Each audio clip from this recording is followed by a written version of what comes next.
Fabulous. All right. Thank you, everyone, for joining us. My name's Jessica Robbins. I work with the Restore Pedder campaign. We are allowing you to ask some questions tonight, but this is via the chat box. We only have some space for questions, and if there is not sufficient time to address your question, our lovely speakers tonight will respond either later in the event or via a written response to all people. Now, we have decided to add a small informal discussion at the end of tonight's event. And so from 7 to 7:30, our speakers have offered to stay on and address some of those questions that you may have.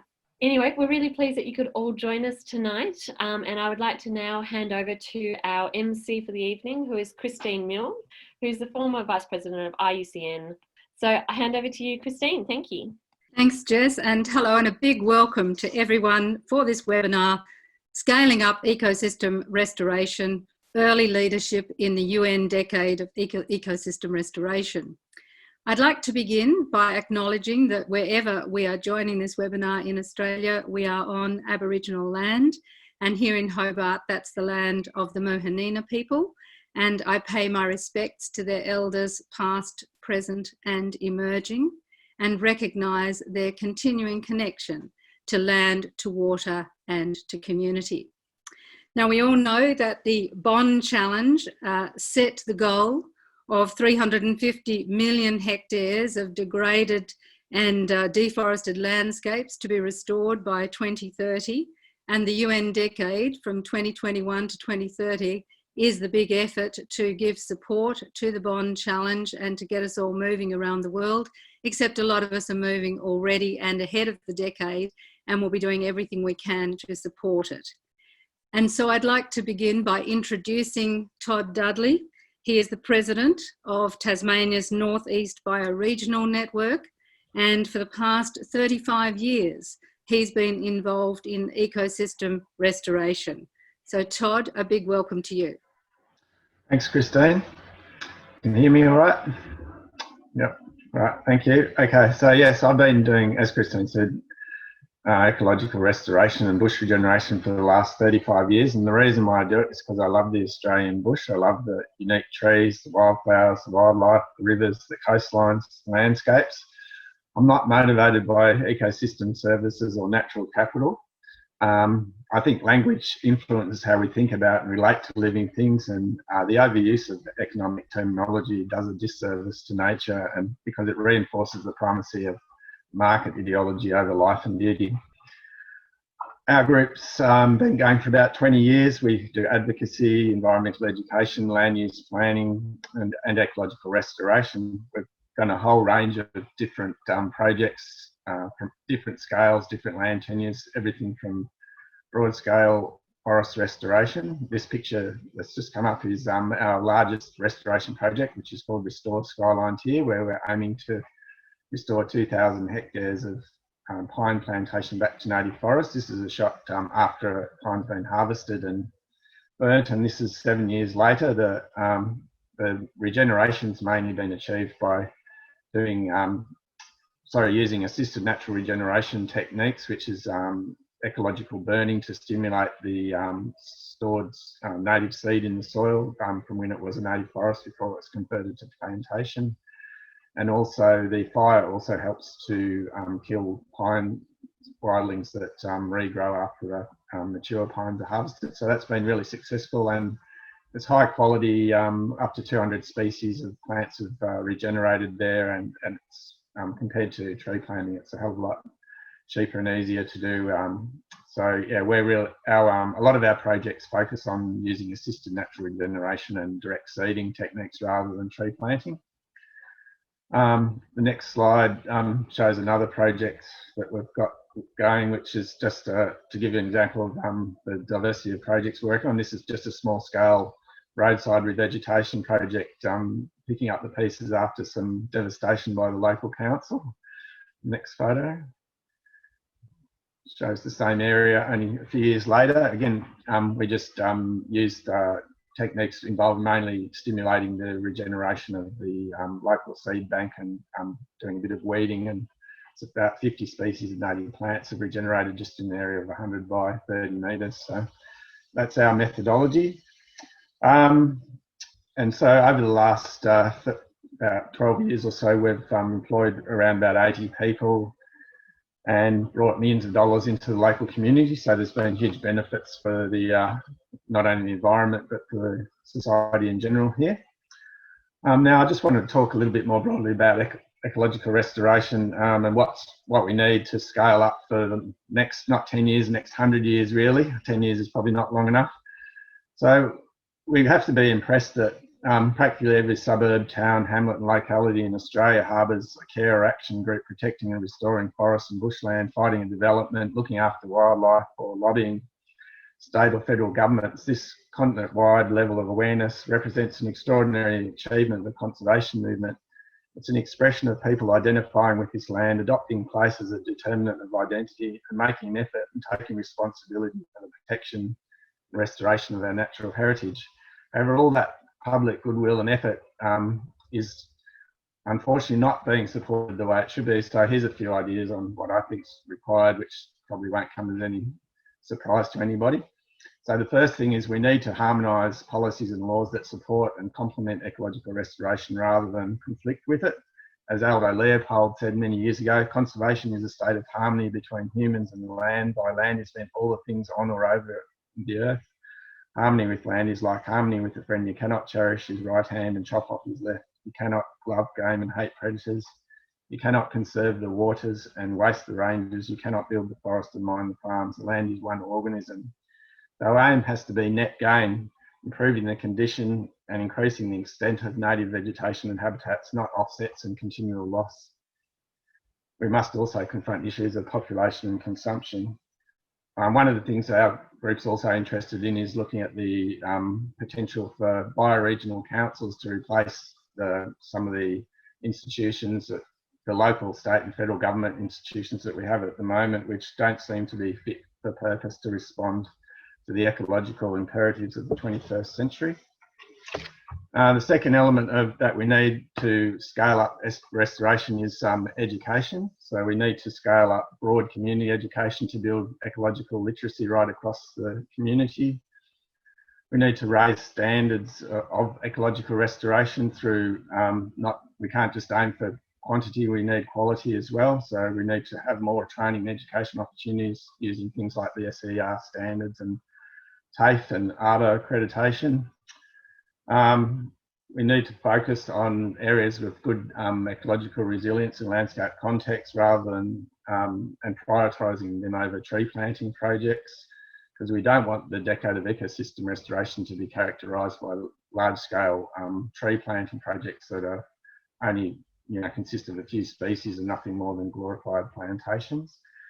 And the third element of education is promoting the ethics of ecological restoration, which support conservation, repair and renewal of the natural world and promote the intrinsic value of nature and understanding and cultivating the cultural and spiritual dimensions of ecological restoration. And the third one, which is the most obvious one, is resources. Obviously, if we want to scale up restoration and quality of restoration, we need adequate, reliable, long-term funding. We need a lot more than what we have now, and certainly our projects need more funding than we currently have available to them. So options such as a national green job guarantee or a national environmental levy along the lines of Medicare are possibilities. And I just want to finish off with a few words about work and culture. So good work's fundamental to the human experience and therefore a necessary component of any conservation philosophy that hopes to create a new land ethic. Restoration can divert human industry into working for the well-being of native plants and animals and habitats and reintegrate humans with nature. In order to scale up ecological restoration and transition to a more environmentally sustainable future for biodiversity, we need more ecological restoration employment and livelihood opportunities. And this will contribute to building human connections with nature, a sense of place, ecological literacy and citizenship and responsibility. And as we've seen in our projects, there's significant ecological, economic and physical and mental health benefits and from doing ecological restoration projects, and critically also employment creates an impetus for more environmental education and training, because a lot of education is linked to job opportunities these days. So finally, ecological restoration and bush regeneration has been going for around about 50 years now in any significant scale. And it's interesting that it's not only become a key conservation strategy in Australia, but from my point of view, it's also become an important cultural legacy. It's a set of ecocentric skills, practices, actions and ethics that can be passed on from one generation to the next. So when we scale up ecological restoration, we can scale up local knowledge, local skills and local love of place. And importantly, scaling up restoration also scales up hope for the future. And I just want to finish off with a quote from Rachel Carson, who wrote Silent Spring, who said, "Those who contemplate the beauty of the earth find reserves of strength that will endure as long as life lasts." Thank you. Great, thank you, Todd. And just you mentioned there a couple of things, and I think people will be interested in your experience in the North East. You talk about restorative culture, but you also talk about the importance of employment and livelihood opportunities in terms of changing that culture. Would you like just to talk for a minute about your experience of how restoration has helped to change some of the culture in the North East? Yeah, so in our area, the context is we have a rural community with high levels of unemployment, significant economic disadvantage and quite poor indicators in terms of health as well. So we've found that a lot of the people who work for us don't come from conservation backgrounds, but by participating in conservation work, they've significantly increased their awareness and understanding of the environment, and also there's been really noticeable improvements in their mental and physical health. So we just think it's a perfect fit for rural communities all around Australia, because a lot of people in these communities like doing outdoor work, and in the process of doing that work you can also provide opportunities for training.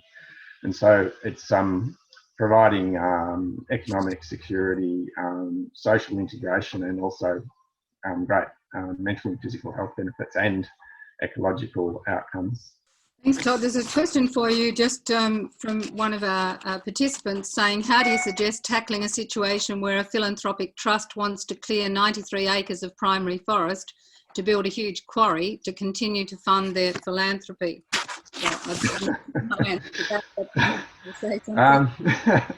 Well, I don't know really. That's a kind of hard to get your head around really. I guess the only thing I'd say really is I did mention in my talk about the issue of making sure that ecological, well, there's actually a philosopher called Andrew Light who talked about benevolent or malevolent ecological restoration, and so I guess that might fit into the category of malevolent ecological restoration. So yeah, and like I said before, it's important that for instance, with the scaling up, that we don't just go into mass tree planting. It is called the Decade of Ecosystem Restoration, so that means aiming for high quality reference ecosystems, re-establishing all the elements of an ecosystem, not just planting trees or using offsets or other mechanisms that potentially might cause a net loss. I suppose net gain's got to be the aim.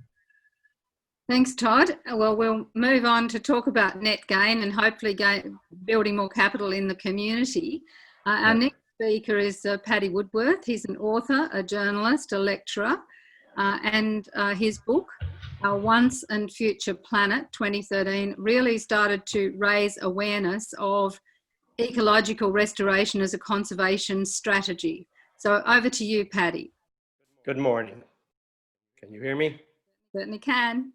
Good, because it is good morning for me. I'm afraid I'm talking to you from the other side of the world, and you may be wondering what an Irish journalist who is neither a scientist nor very much a restoration practitioner is doing in this session.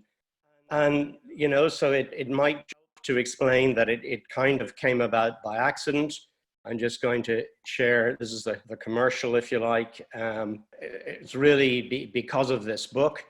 I had been writing about the armed conflict in the Basque Country, and that book carried me to the University of Iowa, and we were taken out one weekend to look at prairie restoration projects. And the very word, phrase ecological restoration, it kind of blew me away, because I had grown up with this very sterile either or binary idea that we have got to either develop the environment for our own use, which we've got to do, obviously, but in so doing, we degrade it and maybe ultimately destroy it, as we appear to be doing at the moment, or we preserve it, the old American national parks model, throw out the indigenous people, build a fence, and what's on the other side of the fence is nature, and we're culture, and never the twain shall meet.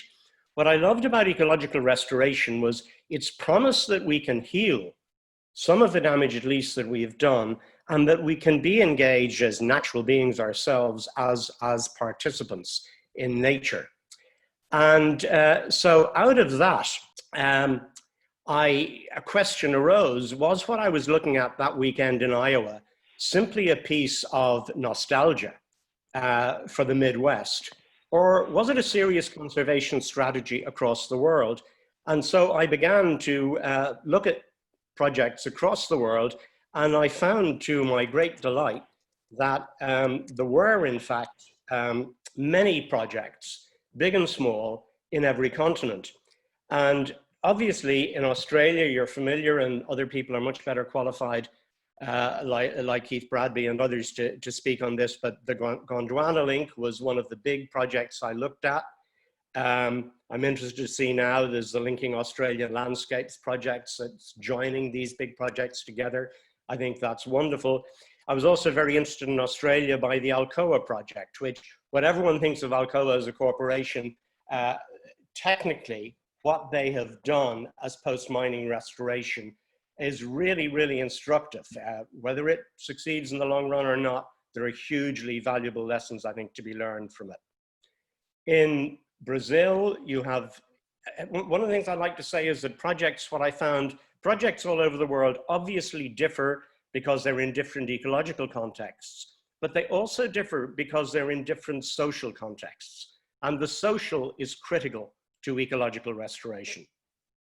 So one of the projects that interested me most was working for water, an extraordinary project in South Africa, which is a public works project. It employs about 90,000 people. They clear alien invasive plants, and they do this in order to restore the water table. They're not often involved in ecological restoration, properly speaking, though in some areas they are. But they're also involved in restoring the lives and livelihoods of the poorest of the poor in South Africa as a public works project. And this is something that is active in every area of South Africa. So that was remarkable to see. Other projects that really caught my eye was what Dan Jansen has been doing for many years now in Guanacaste in Costa Rica, where he is doing really remarkable work in restoring dry tropical forest, then rainforest, then cloud forest, and is now restoring marine ecosystems as well. Now, I'm sorry, I'm saying Dan Jansen is, of course, it's Costa Rican people are doing this with his help and his insight and his support. And very different context again, Chicago Wilderness, not maybe the best of titles, but it's a really interesting project that attempts to link small boutique restoration projects and larger ones across the whole Chicago area. So what are we seeing? We're seeing that restoration really is happening across the world. And now this is recognized in the UN Decade of Restoration. And this is great promise. But I think it's important, and Todd has already touched on this, it's important to point out that these are not new promises. The first year of the decade of restoration for the UN is the final year of other big promises that have, for the most part, failed to deliver. The Bonn Challenge, or at least the first section of the Bonn Challenge, aspired to restore 150 million hectares of degraded or deforested lands by 2020. The UN Convention on Biological Diversity aimed at restoring 15% of degraded ecosystems worldwide by 2020. Well, good luck to them. They've got a few months left. And as Todd has mentioned, these promises bring dangers. There's the dangers of standard slipping, of applying the oh so comfortable restoration word, or the much looser and in my view less helpful term rewilding, to activities in the forest landscape restoration movement, for example, that do not meet the standards restorationists have learned the hard way to apply to restoration projects. Sorry, I'm drying up. So I think we need to beware of corporate and political strategies that would pin the restoration label on, for example, the massive planting of ecologically inappropriate trees on grasslands that in some cases need no restoration at all. If the decade of restoration is to succeed, it needs to be directed by experienced restoration scientists and practitioners, guided by a clear understanding of the meaning of the phrase ecological restoration and the challenges it poses. And here I'd really like to kind of raise my hat to the Society for Ecological Restoration and particularly its Australian section, because I think in the international principles and standards that were first developed, and I know Teen will be talking about this later, in Australia, I think a roadmap has been drawn for the future from decades of experience. So I'm just going to go to 2 slides now, and I'd like to draw your attention quickly just to 4 points in the first one. I'm sorry, that's not working. So for the sake of time, I'm just going to go on and say the 4 points I was going to draw attention to from the principles, the 8 principles. The first one is engagement with communities. If you're not engaged with communities, you can't even get started. It must be based on well-researched reference systems. You must know what you want to restore to. Point 4 of the principles, that restoration is essentially a strategy of minimal interventions. We let nature do all the heavy lifting it can. We help it when our actions have made that necessary. And finally, the continuum, the scale of restorative activities. I think that's enormously important. There are many ways in which you can intervene, and the ideal, but it can't be done everywhere, is full-scale restoration. So I think restoration is essential to reverse the unprecedented levels of degradation across the globe with all the consequences we're familiar with today. I don't need to go through them now.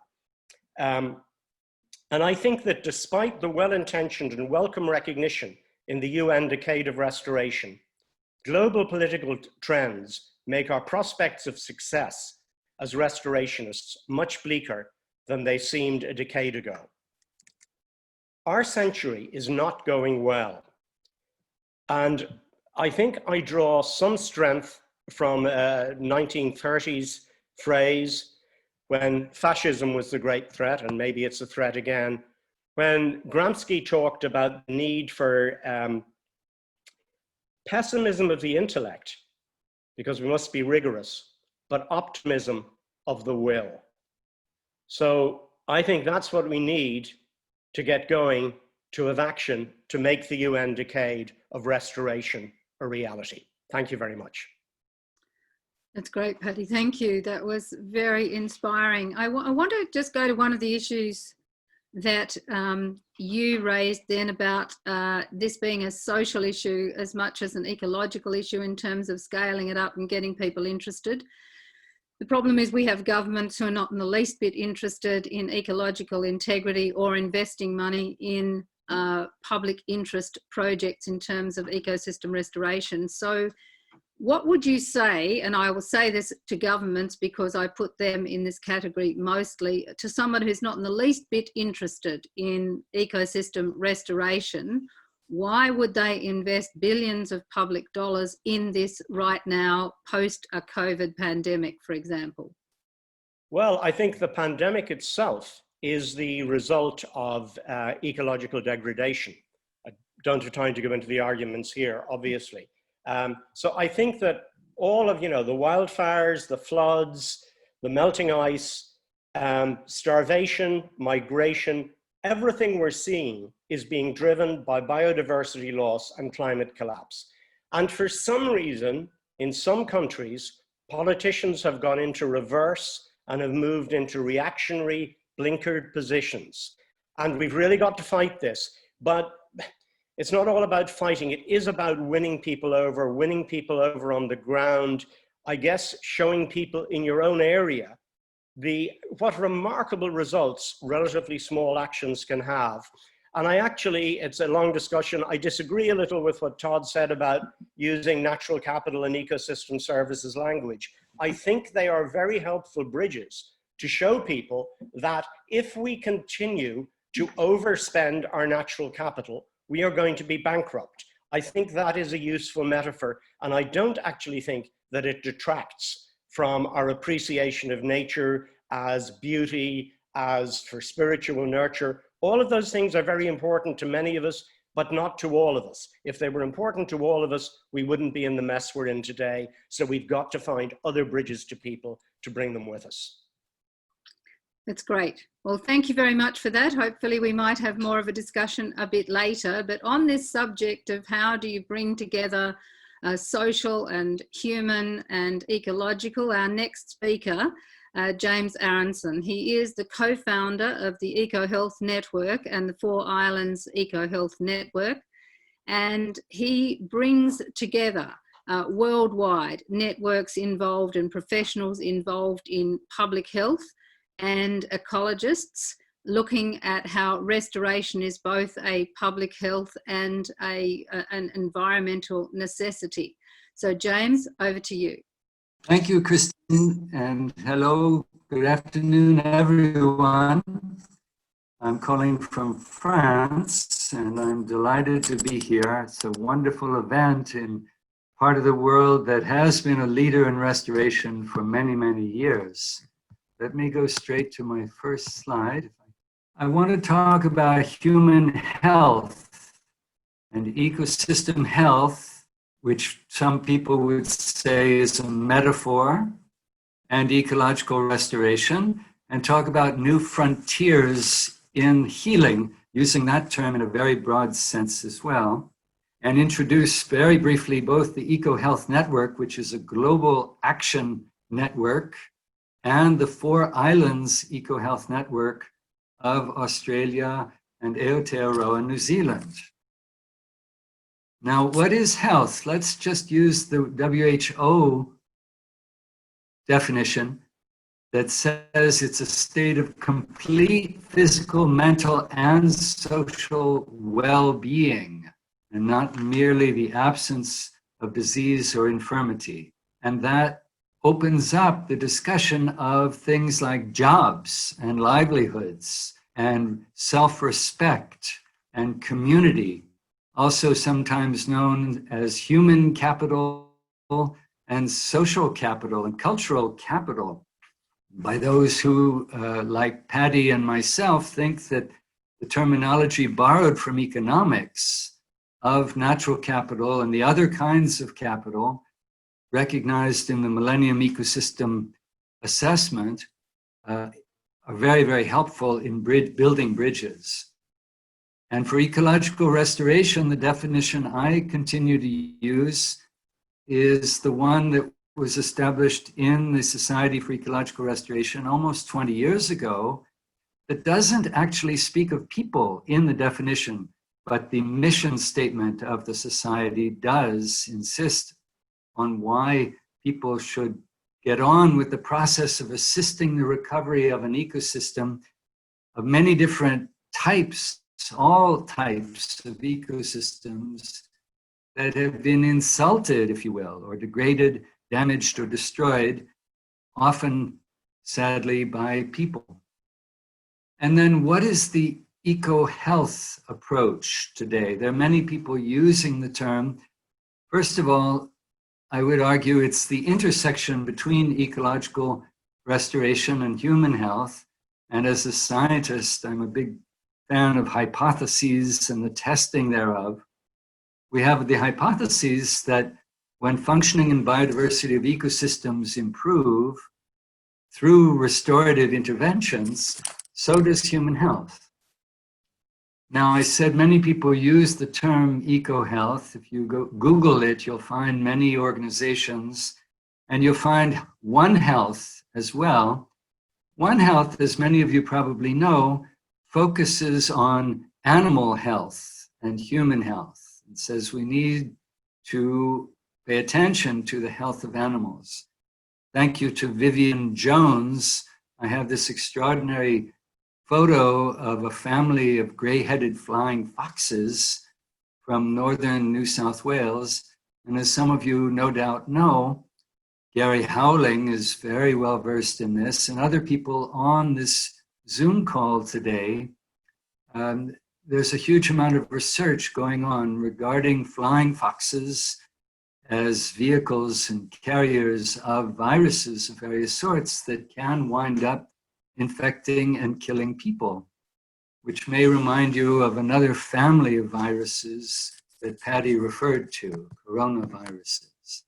So in both cases, it's all interlinked. The health of the forest, where these migratory bats move over the year, the health of the animals themselves. When they are unhealthy, they shed viruses, they infect domestic animals, and they in turn infect people. But the eco-health approach says we need to direct our attention not just to animals, but to entire ecosystems, and not just to the habitat of the animals that are implicated in our health problems, but the entire ecosystem. And as Paddy did, I will respond a bit to Todd. I have great respect for his position, saying natural capital can lead to commercialization or a market ideology. But in fact, let's look at the basic premise. Is ecological restoration, is conservation a distraction from economic development? No, that's a false dichotomy. What we need is economic development that is ecologically sound. And we need to make it clear to the public and decision makers that for the sake of the health of the ecosystems on which we all depend, and for future generations' health and well-being, we need to address both sustainable economic development and restoration and conservation. And after 20 years of working with economists who care about being ecologically sound and care about helping people, there's a great deal of work that shows how to approach ecological restoration and conservation from an eco perspective, ecology and economics. So the EcoHealth Network raises the question, can we expand the vision and include human health and the notion of healing in the fullest sense? And to be very frank, the goal is to make it personal so that everyone, everywhere can understand that it's personal. Restoration is about our bodies, our children, and ourselves. So, as Todd suggested, and others, Paddy has described in cases around the world, being very cautious like a scientist, I'll say we suspect that ecosystem degradation is bad for mental and physical health, and it leads probably to refugees and wars and so forth. But the key question now from a scientific perspective, can we show that ecological restoration is good for our health, including our well-being? Can we prove that by the criteria of modern Western science and medicine? The closest thing, the leading edge in this attempt, is probably the ongoing testing of the microbiome rewilding hypothesis that was published very recently by the group in Adelaide called HUMI, the Healthy Urban Microbiome Initiative, which is a member of the Four Islands EcoHealth Network. And we can talk more about what they're doing in question and answers of the panel. But note that they only deal with urban spaces. They're concerned with open spaces and microbiomes in cities. And of course, ecological restoration covers the full gamut. And I would say, going beyond eco considerations, let's just recall the precautionary principle in this horrific time that Paddy so eloquently evoked. I would say it's common sense to study, develop, and promote ecological restoration as a public health intervention. And a bunch of us worked on a paper that bears that title that we can make available to anyone that would like to see it. And it also creates jobs and improves dignity and helps rebuild social capital. So how is this relevant to the UN decade? I would say one important message that no one has spoken of yet is to embrace complexity. In a paper published earlier this year, we tried to look at how to move towards a healing culture, a restorative culture, by looking at the full range of degrading factors and then combining ecological restoration and related restorative activities with public health education, research, and practice. And in the EcoHealth Network, we're starting on bringing together people doing restorative work in all 6 of these types of contexts that you see in the lower half of this slide, including C, a term I like a lot, complex sites. We have a real problem dealing with complexity in politics, economics, and science, but we need to embrace it. The 4 Islands EcoHealth Network, led by Keith Bradbee, who will be speaking in a few minutes, is one of the most exciting ways of embracing complexity going on in the world today. It's brand new. It includes all of these different member organizations whose acronyms you see in Australia, mainland Australia, Tasmania, and North Island and South Island of Aotearoa, New Zealand, hence the name 4 Islands. And we'll be working with the SER Australasian group that Paddy highlighted, and we're hoping to address complexity not just in each one of these regions, but throughout this larger region, embracing the 4 islands and beyond. And here are just some pictures illustrating the spectrum of contexts, social, ecological, political, and cultural contexts in which 4 of the 8 member organizations of the 4 Islands group are working, including Todd's North East Bioregional Network, the Healthy Landscapes group based at the University of Tasmania, People, Cities and Nature based in Hamilton, New Zealand, and Galganium Limited in the Eastern Kimberley. And New Zealand, this is an Australian Zoom call, but from my perspective, New Zealand and Australia have been working together on restoration for many, many years, thanks to Teen McDonald and others, and that's a marvelous coalition. And please think in terms of embedded networks and networks of networks as we try to move forward and support the UN decade and the century of restoration. I know Teen is going to be speaking about the, start my video. Teen is going to be speaking about the continuum, which is a key notion that we need to address, so I won't linger on this slide. I'll simply mention that with other colleagues, I've worked on another way of addressing this continuum, calling it a family of restorative activities. And if you look at the 2 green arrows left and right, you'll see that we tried to bring an eco perspective to this. And finally, I'll say thank you to all of you for the wonderful work you're doing.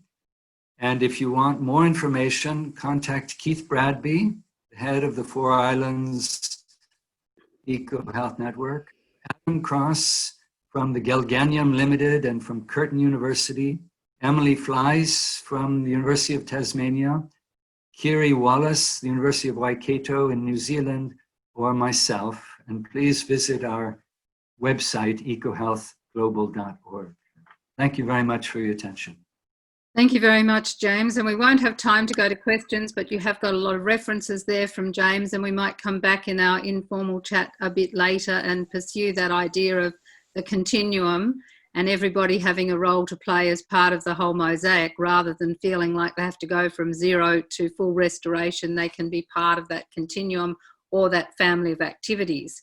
And somebody who knows that really well is Dr. Tine McDonald. She's a board member of the Society for Ecological Restoration in Australasia. She's also the co-author of the National Restoration Standards, and that goes to this issue that several people have raised, and that is restoration is just not a casual term. It's underpinned by standards and is only meaningful if the money is spent to make sure that the project and the work actually meets those standards.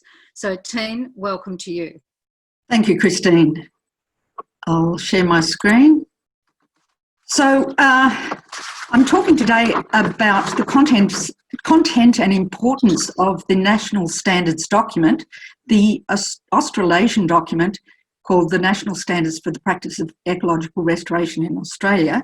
And I'd like to make a distinction between CERA, the Society for Ecological Restoration Australasia, which is the Australian chapter of SER, and the parent body, the Society for Ecological Restoration, who have also last year published the second edition of an international principles and standards document. Now, CERA, the Australian group's document, has very close relationship and an interactive relationship with the parent body's international standards. So in both documents, the principles set a clear standard for what ecological restoration means, and these have been long debated questions. 4 of the main clarifications in these sets of standards are as follows. What ecosystems are we talking about? You know, what are our targets? We use native ecosystem reference models when we're undertaking ecological restoration, while considering natural dynamics and environmental change. And the reason why this is necessary is because of environmental change, including climate change, which is global and ubiquitous. So many have questioned the relevance of ecological restoration in an era of climate change. However, it's not the time to be dropping natural models. It's even more important to use ecosystem reference models, and we need to be inspired and informed by the changes and adaptations that are occurring in the natural ecosystems themselves, not inventing new ecosystems. Another question is, to what extent do we restore? Are we talking about full and ideal recovery or something less? The important thing is that we strive for the highest attainable recovery and use clear and measurable targets. Now, full recovery is absolutely necessary where restoration is compensating for destruction arising from development. Of course, full recovery is important there. But when we're talking about restoring legacy impacts, those that have been with us for hundreds of years, it's not possible in many cases to achieve full recovery. And instead, the standards advocates substantial, if partial, recovery. How do we undertake restoration? We address causes, and as Paddy says, we work with natural recovery processes, or with natural recovery processes. We rebuild lost resilience to the extent it has been damaged, degraded or destroyed. So prior foundation documents didn't really emphasise regeneration approaches, and it's very important that we do, particularly for this topic of scaling up ecological restoration. There are many places in South America, Australia and other countries, particularly where there is a migration from agricultural areas to cities, where natural regeneration is very possible and a very important part of ecological restoration at large scales. It's also important at small scales, but knowledge and skills are needed to correctly assess the degree to which natural recovery is possible or whether reconstruction approaches need to be taken. Who undertakes ecological restoration? Well, another clarification is the importance of involving all stakeholders and drawing from all knowledge holders. So it is important to do this in order to ensure the best solutions and that these fit the cultures that we're engaging with. So it is as much about culture as the technical side. Now, both documents also include the same generic tool for setting goals and communicating progress. And what you're seeing here is the 5-star system. Now, the two images here are recovery wheels filled in for the beginning of a project and then 10 years after. So this is a tool whereby the manager can identify indicators of a recovery based on 6 attributes. And then the work and the results of that work is monitored over time, and the manager can then score progress as the trajectory of recovery progresses. So what we have in terms of the attributes are absence of threats. That's obviously the very first thing we need to deal with. Physical conditions are necessary. They need to be suitable for the ecosystem.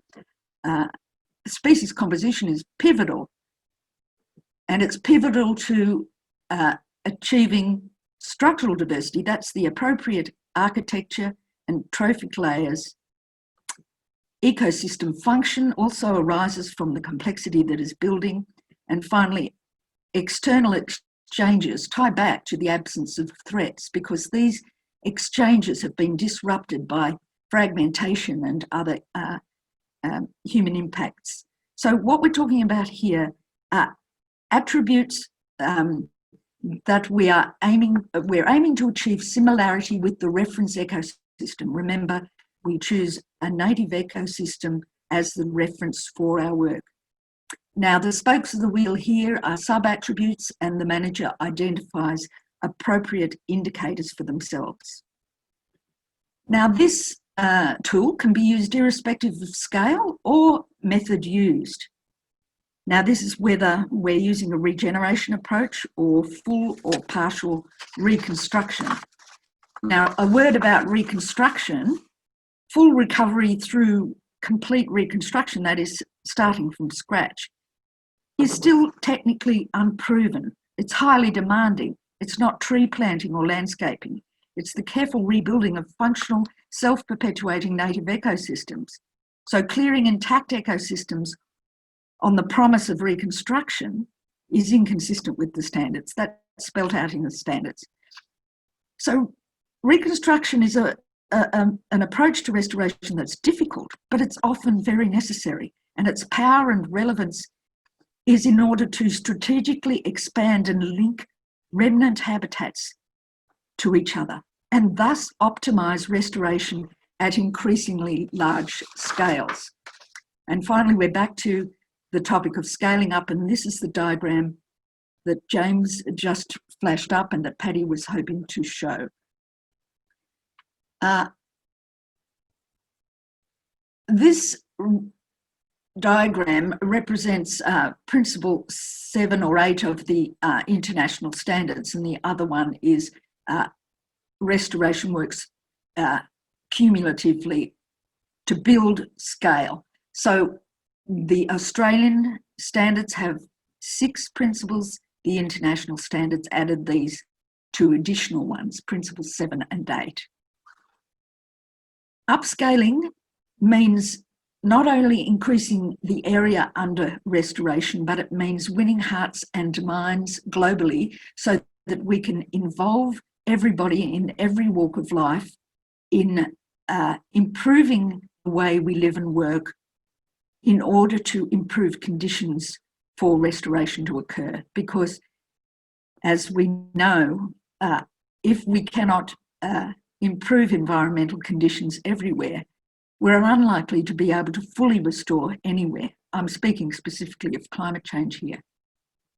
So reducing societal impacts and improving ecosystem management in utilised areas, repairing ecosystem function, they don't necessarily involve direct restoration of biodiversity, but they're essential activities in the restorative continuum. The last three cells here in the spectrum relate to biodiversity conservation or restoration for biodiversity conservation. So they are degrees of involvement or restoration of biodiversity. So in that third last one, we're initiating native recovery, and that can occur in utilised landscapes and urban areas just as much as any other areas. So this is not strictly a spectrum of a social ecological landscape, but the notion is there that we can all participate. So the first three activities basically are, yes, improving conditions for human well-being and economic function while reducing environmental impact, but they're also reducing causes for the restoration of biodiversity. Tine, we're going to have to leave it there. We've got a lot of people still to speak. Thank you. We might have to wind that up and come back to you a bit later. So if you, do you want to just speak to that last point you've got in front of you? Yes, that's why the standards are important. They show that everyone can and must help reduce damage. They provide a discipline to offsetting that is inevitably going to be part of sustainable development. And they do help and inspire, help to drive and inspire this net gain recovery that we need so badly globally. So thank you very much. And if people could go to the www.ser.org website, they'll find the standards, the international standards, and all the interpretive documents associated with that. Thank you very much, Christine. Thanks, Tine, and I strongly recommend people do that. There's so much information there to take in, and thanks for doing it in as quick a time as you could. I'd now like to move to Keith Bradbee. He is the CEO of Gondwanalink and the Deputy Chair of Western Australia's Landcare network. His work is quite inspirational and well known across the country. And so, Keith, we're looking forward to hearing from you. Thank you, Christine. And good to be on a webinar like this hosted by my Tasmanian Landcare colleagues. I'll just get the screen up. Thank you. So I'm talking to you from Manung Noongar country in southwestern Australia. For the Tasmanians, some people think Albany is sort of a mini Hobart without the snow. From where I'm sitting, I'm looking out over Princess Royal Harbour. We have another main water body, Oyster Harbour, off to the east. I don't work in these harbours, but I did want to mention that in the 1980s and 1990s, they'd lost all their seagrass, they were eutrophic, there were health warnings around the water bodies, and through a combination of community action, Landcare action, government changes, industry changes, they're now both pretty well back to health, and in fact seem to have more seagrass than they did way back in the 1950s and 60s. And the point being that restoration is not some future goal. It is an activity that's happening all around us. It is affecting the people of the town I live in, and it's something to be celebrated.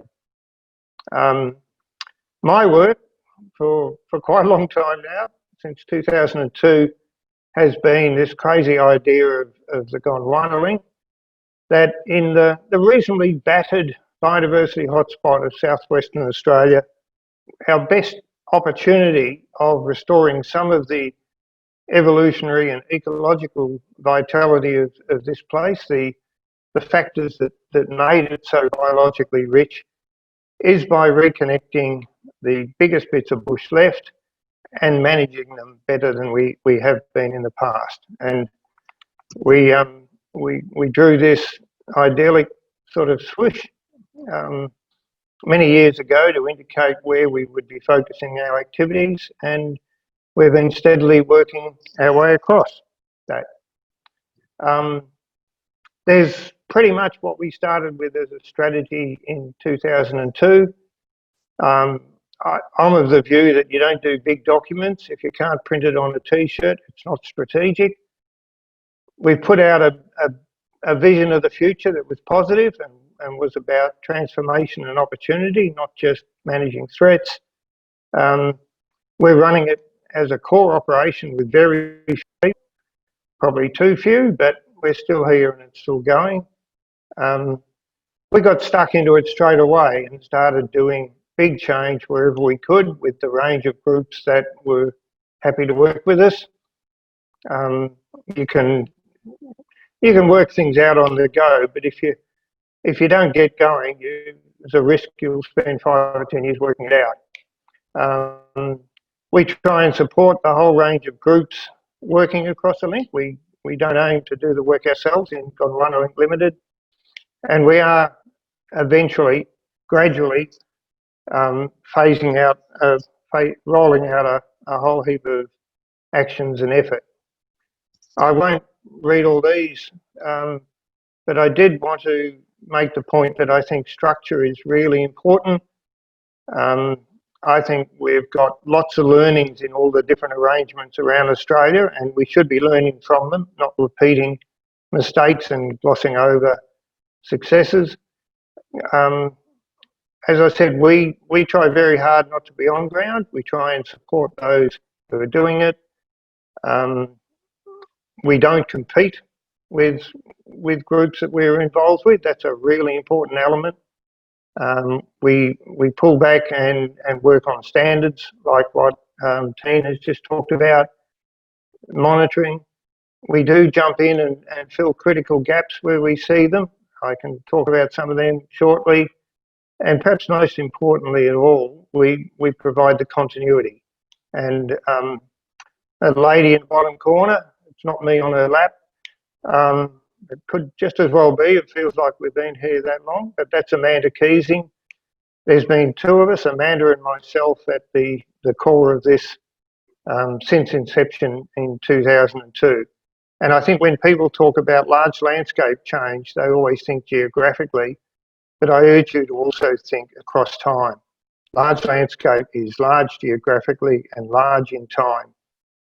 There are some arrangements, property arrangements and so on, that come through maybe 10, 12 years after you start working on them, and you've got to keep being there for that.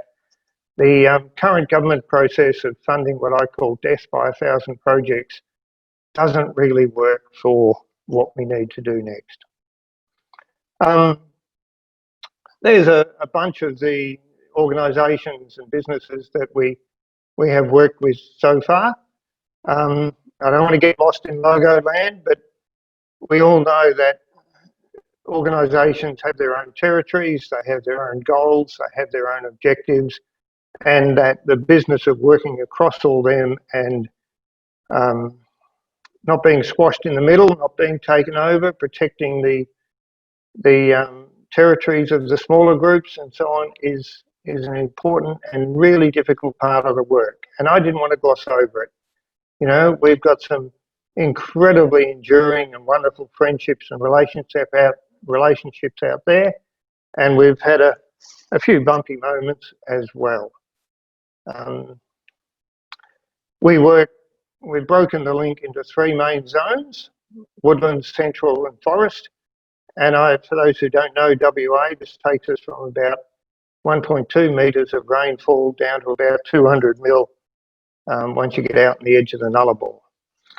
There's been some brilliant success, and I can't describe it any other way, in reclaiming farmland, quite often quite marginal farmland, direct seeding it back to a reasonably good semblance of what was originally there. There's 14,500 hectares by my measure done so far. Our very good colleagues at Greening Australia have managed to do over 3,000 hectares this year alone. Some of it is on farmland where we've worked with the farmers who want to make their properties more sustainable. Some of it has been properties that organisations have bought back. Some of it has been properties that individuals have bought back. A lovely couple in their late 60s bought this particular property and managed the planting. It is now cost effective to put in our landscapes anywhere between 50 to 150 species into the seed mix and get good results. And we do have data showing the wildlife benefits of restoration, ecological restoration over the mere planting of trees. We have helped, particularly with the Wilderness Society, driving it for the early years, get an area called the Great Western Woodlands recognised for its biodiversity values and its status as the largest remaining temperate woodland on Earth. Probably shouldn't mention it on this particular webinar, but it's nearly 3 Tasmanias, and the main management body out there now is the department, who's got a few reserves over it, and Nudgee Conservation Aboriginal Corporation, who didn't exist when we started, didn't have native title when we started. Government was a bit averse to protecting more areas, but these guys got exclusive native title, and we've helped them build their ranger base, their ranger team, their ongoing funding, and so on. We don't work much in the forests. Lots of other people do. It's an area where that first step of restoration protection still needs to happen, but we've been delighted to work with the WA Forest Alliance, both on an initial agroforestry approach, but now their current push, which is so on target, forests are climate. Forests are full of carbon. Forests help change the climate. We need to look after them better than we have. So, have we got what's needed for scaling up? For a minute, if you will need to wind up and come back to questions for you a bit later, if you wouldn't mind. Thanks. Yep. Well, I've just got a couple more slides. I'll go on very quickly. We think we've done a lot, but we haven't done what's needed. So, but we have built the foundations we can scale up from. 2 big steps for us. With our colleagues in Great Eastern Ranges and the Potter Foundation, we're now ready to work nationally to help emerging programs, and Todd and others. I think we need a national approach. We had it under the Gillard-Rudd government. We lost it, but there's a lot happening there. And we've currently been working this year with the Global Evergreening Alliance on the Restore Australia program. It's worth Googling, which has pushed us out into working with our farmer neighbours more. Diane Haggerty pictured there, you can watch them and Charles Massey on BBC at 8 o'clock tonight. And I think to go to the UN decade, we must remember it's come from both IUCN, the United Nations Environment Programme, and the Food and Agriculture Organisation. With a projected 9 billion people on Earth, they're all going to need to be fed, and we need to be very clever at how we weave the ecology of soil and cropping and farming in with the ecology of natural systems. Thank you. Great, thank you very much, Keith. And as Keith has just talked about, your vision has to be big, and it has to be big in terms of the time frame and the processes that will take place in the context of that time frame. And so now we're joined by Mark Bachmann, who's the principal ecologist and manager of the Nature Glenelg Trust. And he's someone who does understand that, you know, the natural processes are not static. You have to work with them. You have to make sure you go back to putting ecosystems on a trajectory where they can evolve, which they will be doing anyway. So over to you, Mark. Thanks very much, Christine. Well, hi everyone. It is fantastic to be here with you tonight because I lead a team at Nature Glenelg Trust working hard to implement ecological restoration projects across southeastern Australia. To do this topic justice, the first thing we need to do is go back in time and use our detective skills. That is because the term ecological restoration explains that we are trying to put back something that we have lost, which means we need to be confident about what it was like in the first place. If we don't understand this, we run the risk of not seeing the bigger picture or pursuing the entirely wrong vision. By referring to the earliest descriptions of Australian ecosystems, we can build a picture of what the landscape looked like when Europeans first arrived. However, we are still just coming to appreciate why the landscape looked as it did, and this means understanding ecological processes or drivers, the interactions between the elements in our ecosystems. In 1788, it is now clear that large parts of Australia were actively managed by traditional owners, and that many of our ecosystems functioned in a completely different way, with Aboriginal people driving, guiding, or influencing a number of those processes. They were also at the top of the food web, along with the recently arrived dingo on the mainland and the thylacine and devil in Tasmania, after being not long lost from the mainland themselves. Yet tragically, much of southeastern Australia underwent enormous changes, starting at the top of this web, before Europeans had even set foot upon most of it. This is because of disease, smallpox to be specific, which was first introduced by Europeans in Sydney Cove in 1789. Over the next few decades, waves of smallpox and other diseases brought by Europeans decimated Aboriginal populations across southeastern Australia. Ironically, this occurred long before most of those communities had even seen a white person or experienced the frontier violence that followed. And its silent impact greatly obscured or distorted the views of the Europeans who followed in its wake. With the subsequent arrival of sheep en masse came coordinated efforts by graziers to protect them from predators. The dingo on the mainland and the thylacine in Tasmania were the first targets. With the loss of these apex mammal predators, cascading changes began to trickle through the ecosystem, changes that were hastened and accelerated by the introduction of European mammals such as foxes, cats and rabbits. Numbers of some species, like kangaroos, increased, while populations of others, like many small to medium-sized native mammals such as quolls and others between the size of bandicoots and small wallabies, rapidly collapsed towards extinction. This trend was repeated everywhere except Tasmania, where devils appear to have played a critical protective role. Many of these species, like bettongs, were our soil engineers, digging and foraging to keep the ground healthy in symbiotic relationships with plants, fungi and other species. The millions of sheep by then in Australia, which were overstocked in many areas and prior to modern farming methods, changed native vegetation composition and structure, compacted and exposed the soil and led to erosion of our waterways on an enormous scale. If you come back to review the recording of this talk, then please pause this slide and have a read of the first-hand detailed description of the early transformation that occurred to the land in Western Victoria. And this is representative of what happened in other parts of Australia as well.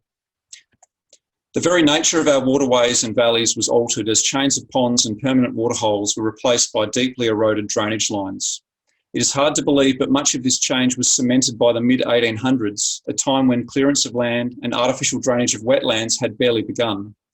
In fact, these activities would not emerge on a large scale until the early to mid-1900s and accelerating rapidly after World War II. Bushland was further fragmented and connectivity was lost, placing our remaining species under even more pressure as they faced risks of inbreeding due to isolation and small population size. The point of explaining this history is to highlight that Southern Australia has been so fundamentally altered for so long that no one alive today remembers the way it truly was. This is an uncomfortable history, but it is a story that we need to face up to and to understand, to focus our efforts in ecological restoration. I firmly believe that a lack of memory and connection with our own recent past is holding us back from doing some of the things we could be trying next. But fortunately, many of the clues are out there if you know where to look. Tonight's seminar is part of that process of sharing knowledge and exploring solutions. The decade ahead is our chance to be part of the turning point, upscaling our efforts, looking beyond simply protecting the fragments that remain, being brave enough to reach out to traditional owners and creative enough to experiment with new, self-sustaining ideas to bring our continent back to life.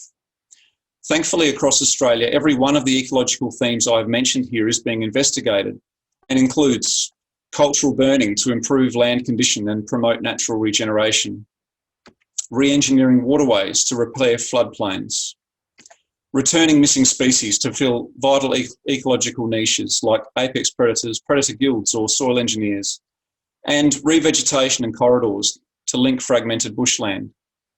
However, given these topics probably require a 2-hour seminar each to do them justice, I'm going to just briefly explore one additional theme, and that is wetland restoration, which has been a major focus for NGT over the past decade. For those of you listening who are not familiar with our rural landscapes, it may surprise you to learn that despite being the driest inhabited continent on Earth, artificial drainage of wetlands is commonplace across all agricultural regions of Australia. It can vary from minor cuttings through embankments to drain a single wetland through to more comprehensive drainage networks that remove water across entire properties that were prone to inundation. In the case of NGT's property at Walker Swamp, we had to contend with backfilling 26 kilometres of constructed drains across the landscape. Removing the water from land in southern Australia has allowed the establishment of introduced pastures for grazing and totally disrupted the natural cycles of wetland species. In many cases, this change took place decades ago, and you could be forgiven for thinking that all was lost.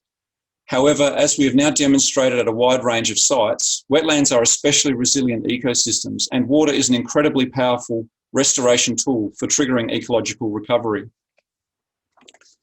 As long as the water is still available, then once it is held back on the land for long enough, this artificial drought can be broken, and that is when the magic truly begins. This ecological process commences as the re-inundated soil quickly flips from an aerobic to anaerobic state. As long as the water lasts long enough, then over a period of a few months, the introduced species will gradually die, and their seed in the soil will also be killed. In their wake, there is a lot of space and fresh opportunity for any residual native wetland plants and their seed bank to take advantage of the favourable conditions. Areas of open water quickly attract water birds, frogs and other animals, and they in turn can also reintroduce the seeds of other missing plant species carried on their feathers or scats. Over a few short years, sometimes faster, ecological complexity and a functioning ecosystem returns. And after now restoring dozens of natural wetlands since 2012, NGT are yet to encounter a site where active revegetation of the aquatic zone was even needed because of this spontaneous ecological process. As well as working with farmers across the agricultural landscape, we have also worked closely with public land managers to restore wetlands in nature reserves that were modified long before these areas were set aside for conservation, triggering positive transitions in native plant and animal communities. Beyond water, over time, we also hope to explore a wider range of novel restoration techniques on NGT's own reserves, because most of these sites have a long farming history and are therefore excellent places for safe experimentation with new ideas. Now, finally, despite the focus on water, I'm going to end with a cute photo. In case you're wondering, this is a purebred alpine dingo pup found in the highlands of North East Victoria, and its discovery is being described as something of a miracle that has gained a lot of media attention over the past week. The reason it is considered a miracle is because we have a very confused relationship with this species in southern Australia, where dingoes and wild dogs are inadvertently lumped together and impacted by the same indiscriminate policies.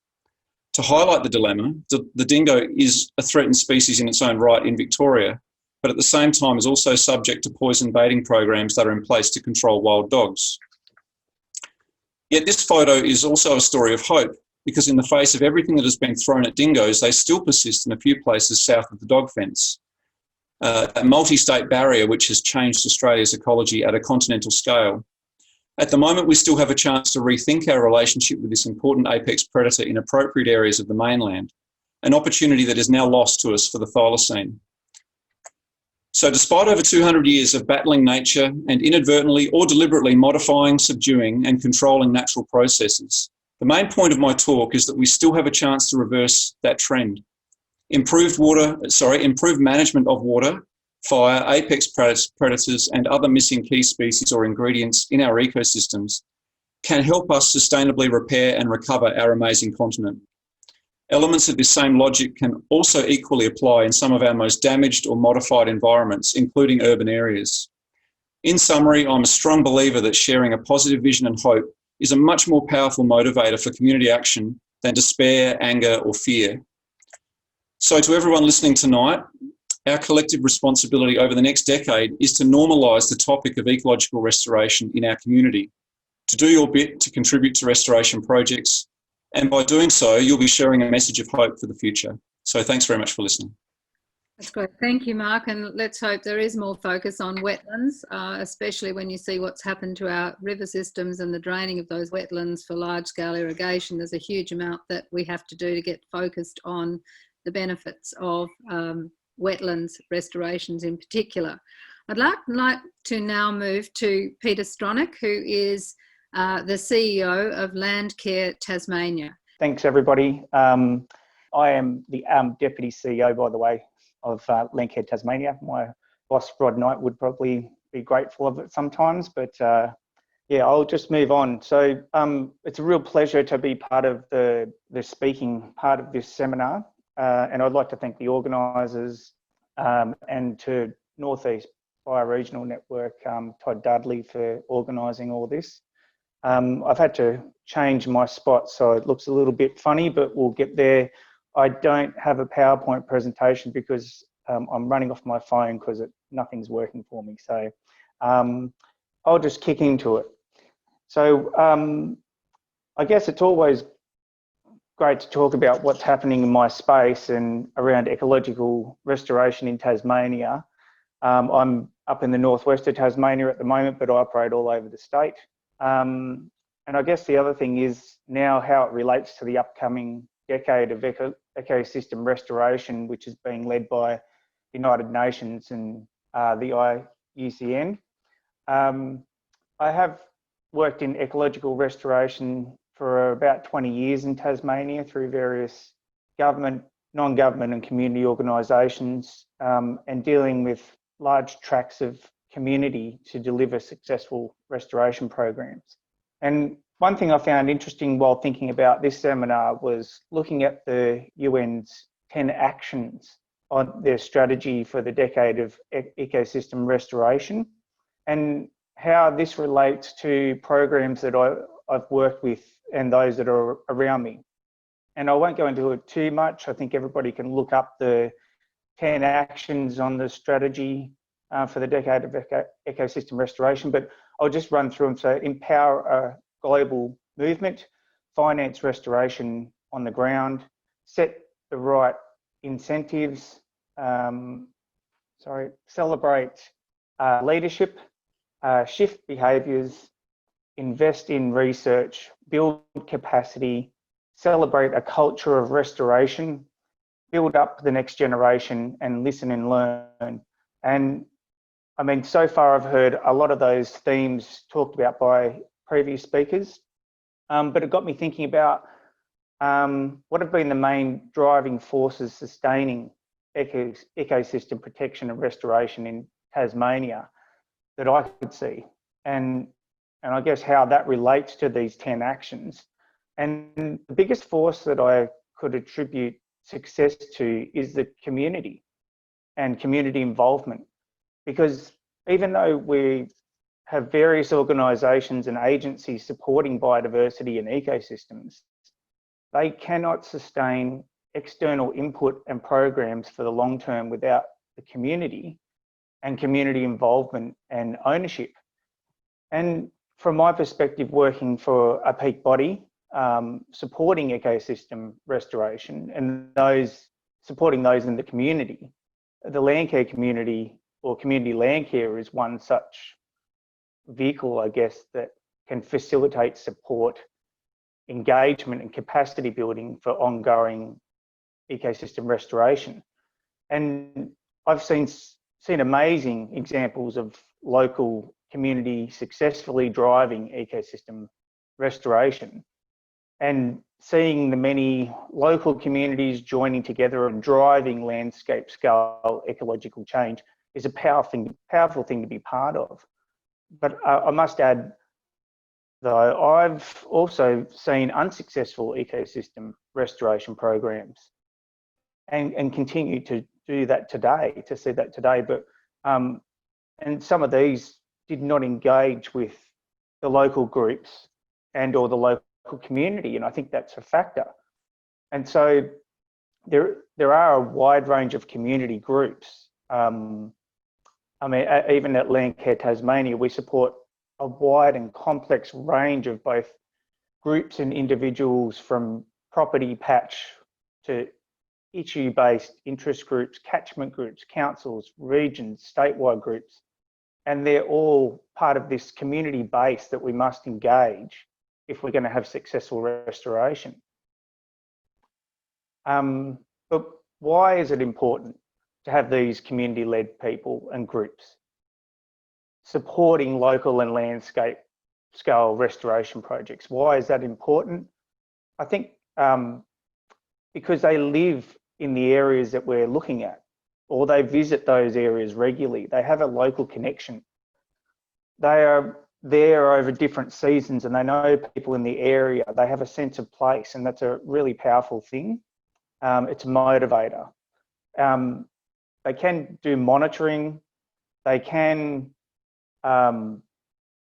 probably already do. They're probably, without even knowing it, they're doing the monitoring for us. And I'm talking practitioners here. I know a lot of us aren't practitioners, but they're a connection, and they have a sense of pride and ownership of their local place. And they have good connections with other members of community. They have access to schools, utilities, council, local politicians, and importantly, other landholders. They're already invested in their local community. And although not completely encouraged, they do their work regardless of the pay range.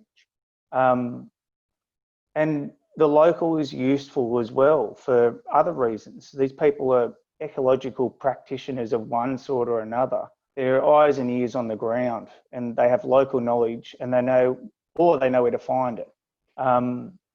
The other thing too is that they have access to past plans. They know past plans, past studies that have been, gone off into the woodwork, and these are the things that can save a future program huge amounts of resources, and give a program a significant head start instead of starting from scratch. And they are a local vigilant person or people or groups, and that's important for emerging issues, emerging threats like weeds or inappropriate development or land clearing. So, but I mean, how can practitioners like myself engage with members of the community who are these restorers? I think training and capacity building is the obvious one. We hear those words used a lot, but it's an obvious one. And it's about harnessing their existing skills. Best practice, I guess, is what we want. That's what we want to achieve. And I think there's a lot of good intentions. And I usually go back to the best intentions, turning best intentions into best practice. And, one part of this is teaching local groups to capture and feed data to a central location. This is so worthwhile. And this type of investment in research is often overlooked. I mean, the collection of data is much easier and cheaper these days. And for example, collecting the calls of birds is so valuable, but we can't rely on an ornithologist to be everywhere all the time. Remote cameras can be checked and placed all year round now, by a dedicated bunch of locals. Citizen science is a very, very powerful tool. And I think although the data definitely needs to be analysed, if you don't collect the data, you can't analyse it. So harnessing local knowledge through workshops and information sessions is important as well. Inviting local Indigenous groups to give presentations to other local groups. There's powerful connections for people. So bringing these like-minded groups together and having multiple stakeholders involved in a program is just a smart way to do restoration. So, I mean, we have this scale thing as well, and I think catchments are often overlooked to just have one catchment group, but catchments can typically have a multitude of group activity happening all at once, and the other groups might not even know that other stuff's happening. And I think that's where we need to bring people together on common goals and common interest, and then they can connect themselves, and connecting them with professionals and specialists that the learning will be both ways. And if you also risk missing out on future involvement down the track when you don't involve people to start within a program. So I think one of the things we need to do too is to celebrate the wins, the people behind the wins, to show what it used to look like the last talk, showing before and after, and having the local groups being recognised for their contributions to social fabric. So The other thing too is the general public, and I think post-COVID and during COVID, we've just seen at Landcare Tas have seen a massive influx of people wanting to help. They want to be part of change, and there's a number of ways that can happen. We have a lot of potential volunteers that use us as a conduit to the small groups and the community on the ground. They want to get their hands dirty. So new groups, new volunteers, they provide groups with additional support. They also link them to other locals that they didn't know before, and other skills and fresh legs, things that groups might be the difference between a group surviving or folding. So for those who can't even help physically as well, I mean, donations are an obvious way to contribute to these community groups and those supporting them. But even entering data, making cups of tea, you know, working bees and being involved, supporting online and promoting it, all these organisations is just the key. It's a bigger web. And so, you know, we do this with social media through stories and people connecting people to places. You know, you find out more about events now than you could ever find out. And the natural world's also more visible through the web and connects us to everything. So I guess where to next is my last part of this. And so, I mean, whether there's funding cuts. Wind up pretty quickly because we're running out of time, Yep. but I note that Sure. everything you've been saying, there's so many people agreeing with you. I noticed Keith was saying it's been a strength of the Gondwanalink, the community involvement, the distribution of decision making, the involvement of everybody. So if you just wind up, and then we might come back to this later because it's obviously key to everything. Yeah, sure. Thanks, Christine. And so whether there's funding cuts or whatever's going on, we still have to have the community. The community have always been there when these programs have come through. It's been about these small groups, keeping things ticking over, keeping the weeds down, keeping the bush intact, monitoring stuff, educating the community, passing the baton on to the next generation, regardless of what the programs are that are running. And I guess I can't imagine a world what it would look like without what's happened. You know, the achievements have been significant, but the challenges still remain, and we need the local community to, you know, I think the UN said something like shift behaviours. We have to have the local community to shift these behaviours, and we need to invest more in these local support systems. We run off the smell of an oily rag because we're community driven, and I think that we need to change that. We need to empower the local restoration driven communities and connect them with the various tiers of support. That's our best course of action for the next decade of ecosystem restoration. So thanks, Christine. That's great, Peter, and we certainly need to get the money to support those different tiers as well, which is of course a takeaway for all of us, and we'll come back to that issue of how do you have core funding when everybody just wants to fund projects. But I'm very familiar with that because of the work I'm doing convening the Restore Lake Pedder group, and so I'm very pleased to introduce Dr. Anita Wilde, who's a restoration ecologist. She has been working to assess what it will take to restore Lake Pedder and looking at all of those ecological issues. So Anita, a very big welcome to you. Thank you, Christine.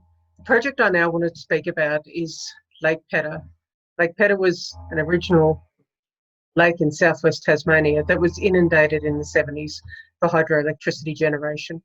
Now, this is a large-scale project, and of course, we've been undertaking a project at the moment that's a scoping study of sorts. It's to understand the implications, benefits, possible risks to the full restoration of Lake Pedder. There's a few dams on Lake Pedder, so there's a lot of work involved in this.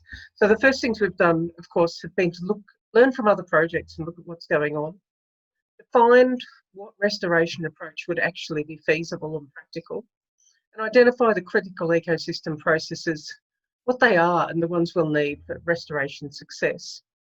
And we've also gone to do some steps towards identifying the ecological benefits, potential risks and mitigation actions. And then more importantly, when we're looking at scale, we've got the spatial scale, but also the temporal scale. And we needed to understand what changes in climate, what the projected changes are, and how they may impact on the restoration trajectory. And of course, in doing that process, we've also worked out that there's some substantial knowledge gaps and significant studies required. And part of this, as everyone's mentioned, the important steps are also advocating for ecological restoration and sharing our results. So just to give you some idea of the scale, here's a picture of Lake Pedder, the impoundment as it currently is. The little blue one there in the middle is the original lake as it was. And you can see that it's some 30 kilometres in length and 33 kilometres wide. Not filling the whole area, of course, but there it is beside Hobart, of course. Now, one of the first steps we took, and also to communicate the restoration processes, we did a series of conceptual models. Now, I'm not going to go through these. There is a contact at the end where you can have a look at our fact sheets, the website. But what we did was we sort of tried to understand what were the current impoundment conditions and what that was like for ecology. And then we went through significant drawdown scenarios. And we looked at the significant components such as substrates and geomorphology. These are areas with substantial layers of peat soils or organic soils. So that's quite significant. And looked how that would probably change once the area is getting dewatered. We also looked at vegetation and flora. Now, as I said, these will be presented in the fact sheets, and fauna habitat, main critical areas. And what these processes we went through, we sort of had a better understanding then of ecosystem resilience, and understood and started to understand what the system will be like once we start dewatering. This is without any treatment, and this helps us to identify what potential treatments we'd need. Things such as soil microbes, things such as erosion mitigation. Will the soils be suitable for planting into? And will the vegetation types that we expect to persist, will they recover naturally or won't they? And also then put the layer of climate change on top of that. That comes further on. So what we found from the ecosystem resilience, this is in the natural system that's been dewatered. There's likely to be two sort of systems that'll come back, ones that are in the new riparian areas and ones that are in sort of the more dry land areas. This is from information we're getting out of the United States on other projects and some local peatland restoration projects. And one exciting thing we found was that there was also a lot of evidence of natural recovery happening in the adjacent lake systems when they've been drawdown of hydro storages. These are a little bit different because they don't have the intact layer of peat that Lake Pedder does.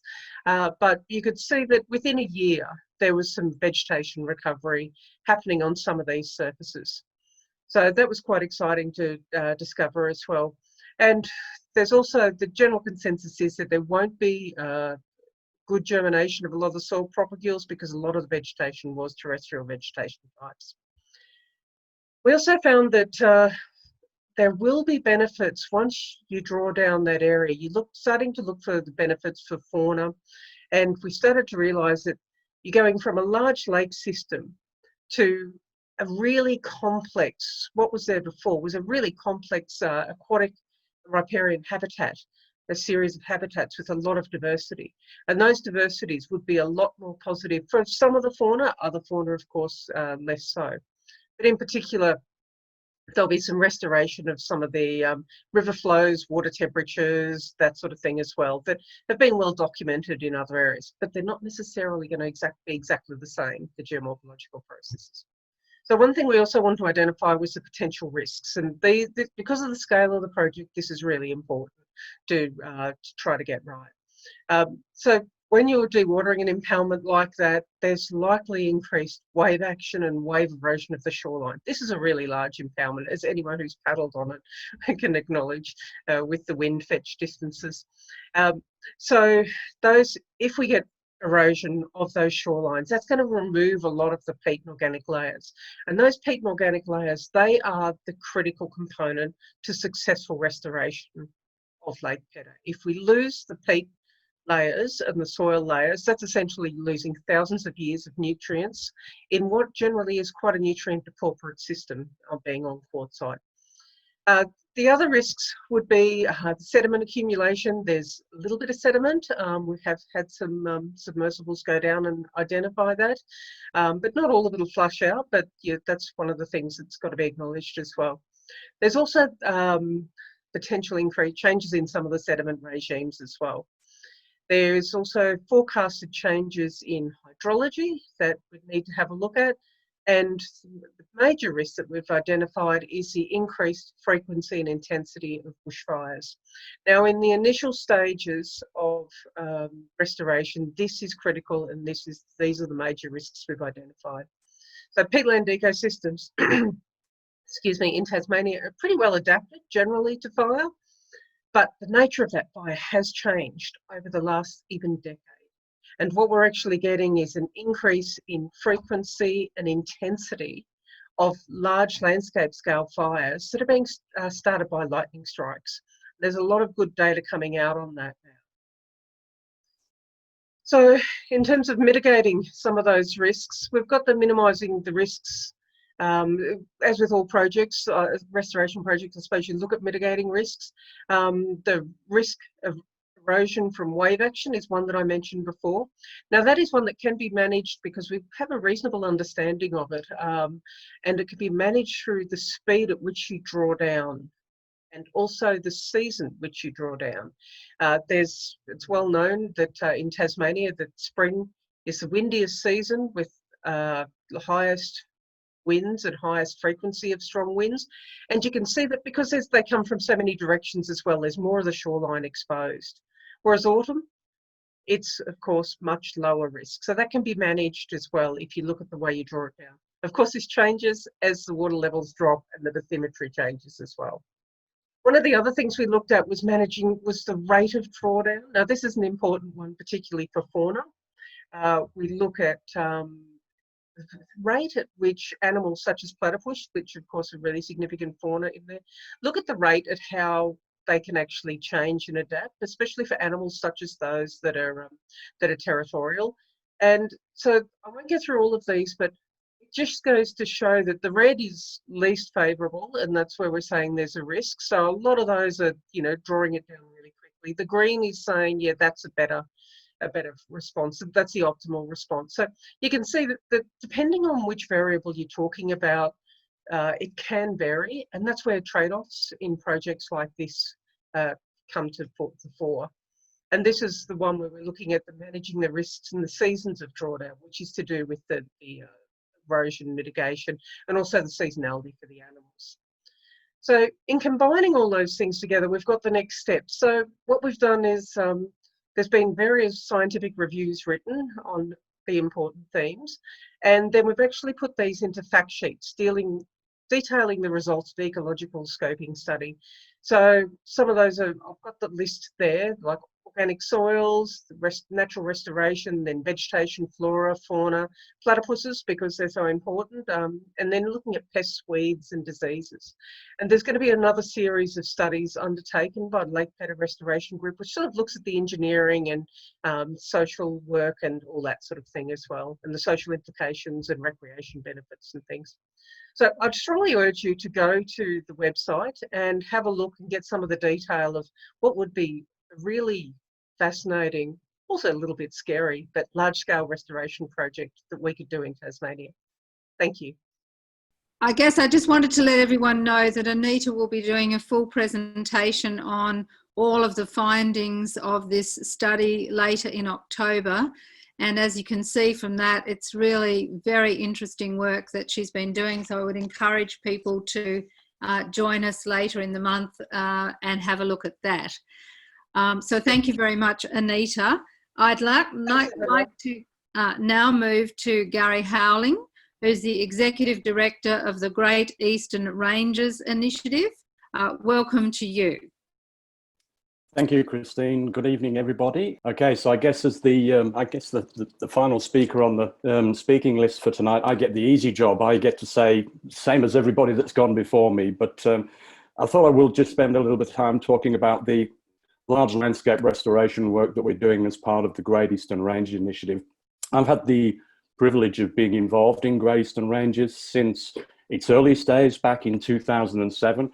We are very similar in many respects to Gondwanalink in that we're a large-scale, continental-scale landscape corridor initiative. In our case, we're working towards linking up natural areas across Eastern Australia from the Grampians in Western Victoria, right the way along the Great Dividing Range, 3,600 kilometres, to far north Queensland and Cape York. Now, obviously, it's an immense task that we've got ahead of us to simply restoring landscapes, linking up large remnant habitats, linking up national parks along that 3,600 kilometre corridor. But obviously, earlier this year, we took a really significant hit in terms of the Black Summer bushfires. More than 18 million hectares burnt nationally, significant proportion of World Heritage listed properties, such as the Gondwana rainforest and the Greater Blue Mountains World Heritage areas, were impacted quite significantly. A lot of lives and houses were lost. And as well, as been indicated in the media over time, large numbers of animals that have been killed as well, in the order of 3 billion individuals that we've seen as part of some of the latest estimates. That impact in and of itself takes the need for a Great Eastern Range initiative and the need to be scaling up landscape restoration to another level, makes it even more important and more significant still. We know as we look forward, as a result of the bushfires, that those large intact natural areas that still remain in the landscape are going to become even more important as reservoirs for wildlife, but also as stepping stones for wildlife moving along Eastern Australia. We know also that the quickly restoring and getting back to a situation where we have diverse functioning ecosystems is going to be one of the most central elements of how we work towards recovering and adapting, but also identifying and starting to put in place cost-effective carbon storage solutions for the future. Restoration at the scale that we're talking about is going to require consolidation and buffering of the existing remnants, but also getting in and rapidly expediting the recovery of areas that have been impacted by the fires. While we're interested in ultimately achieving a large continental scale outcome, I would highlight the importance of thinking about connectivity and the restoration and what that actually means at a variety of scales, ranging from focusing on the condition of individual sites right the way through to maintaining landscapes that are going to be usable and help to maintain the resilience of movement populations for wildlife that are migrating systematically and consistently across Eastern Australia. Working at that scale, we've already heard a lot about the importance of community, and I reflect a lot on what Peter in particular said. To try and achieve an outcome at the scale that we're trying to work at has involved working in 11 landscapes with community groups involving more than 250 partner organisations at a local landscape, working together collaboratively in parts of the Great Eastern Ranges that add particular diversity or connectivity function to the overall landscape as a whole. So since 2007, as I say, we've been working a total of 11 landscapes, ranging from what is called the hinterland bush links up on the Sunshine Coast down through to central Victoria. Each of those partnerships really acts as a forum to bring together the various organisations that are working in a landscape that have their different capacities and strengths and the ability to bring to bear a particular part of the overall landscape restoration solution. So a large part of what we do is support local projects and act as a catalyst for local interventions that bring together organisations involved in restoration and replanting, enhancement of habitat through things like nest boxes, monitoring of wildlife, management of threats and mitigating those threats, whether it be through fire or through feral animal control. But also communicating with the broader community and helping to embrace a broader community of practice so that we achieve a grassroots solution in each of the landscapes in which we're working.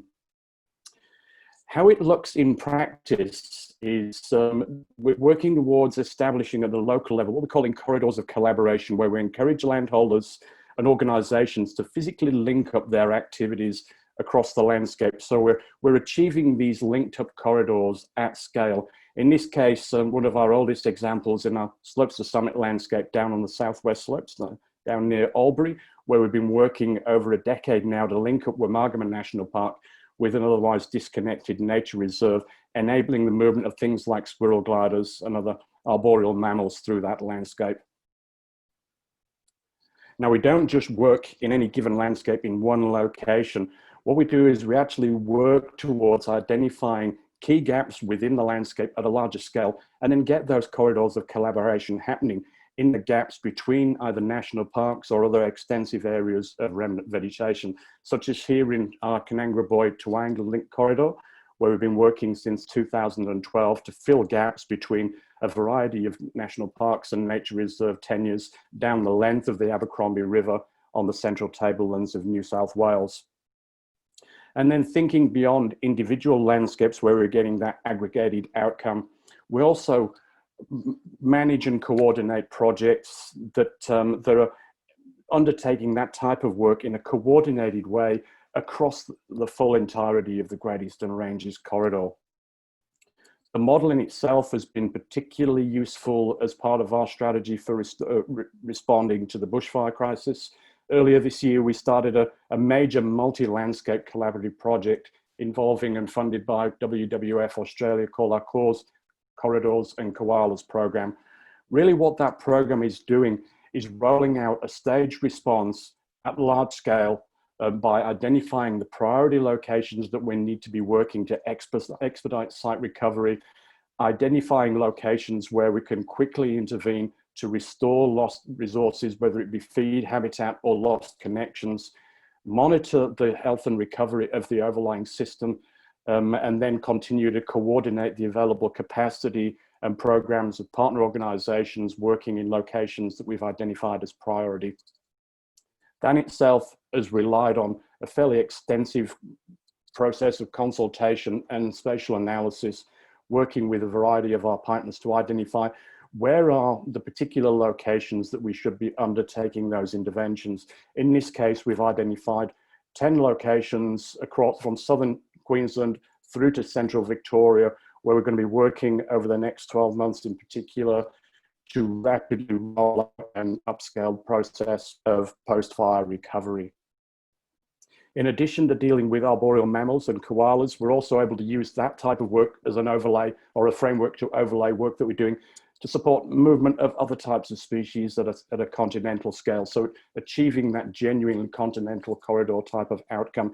In this case, working with birds to identify, manage and restore key stepping stones and minimize the impacts of bottlenecks along flyway pathways that are used routinely by a variety of species. So as part of that work, we're looking to identify how we bring together priority locations for management and restoration of koala populations, bringing that together with identifying where are the key areas that we need to be managing and rapidly restoring that are acting as either critical destination or summer habitats versus winter source habitats, but also identifying staging areas on other productive lands along the length of those movement pathways and starting to work with our regional partners and regional alliances to undertake restoration in those locations. And then taking things to another scale, Todd and I have recently started talking about not just looking at the movement needs of wildlife on the mainland, but also thinking about how the summer bushfire crisis impacted on populations of species that routinely move beyond the mainland, for example, crossing the Bass Strait down into Tasmania. So the type of model that GER, Great Eastern Range Initiative, employs is looking towards identifying not only how we can work within our own landscape, but also how we can work with adjoining landscapes, whether that be in Tasmania or to the north in Indonesia and New Guinea. So just in closing then, the Great Eastern Range Initiative, in seeking to link and protect habitats along Eastern Australia for 3,600 kilometres, as part of our bushfire response, are largely been working towards buffering and reconnecting those critical core areas that we've identified, also using that as a basis for helping to facilitate the continued seasonal movement of wildlife, but also adaptive movement as wildlife and populations start to recover from the fires, but also achieving that using our partnership model to link efforts across tenures in ways that allow us to rapidly upscale restoration through a series of planned and repeated complementary activities that are coordinated across regions and help us to achieve that big picture view of linking and protecting landscapes at large scale.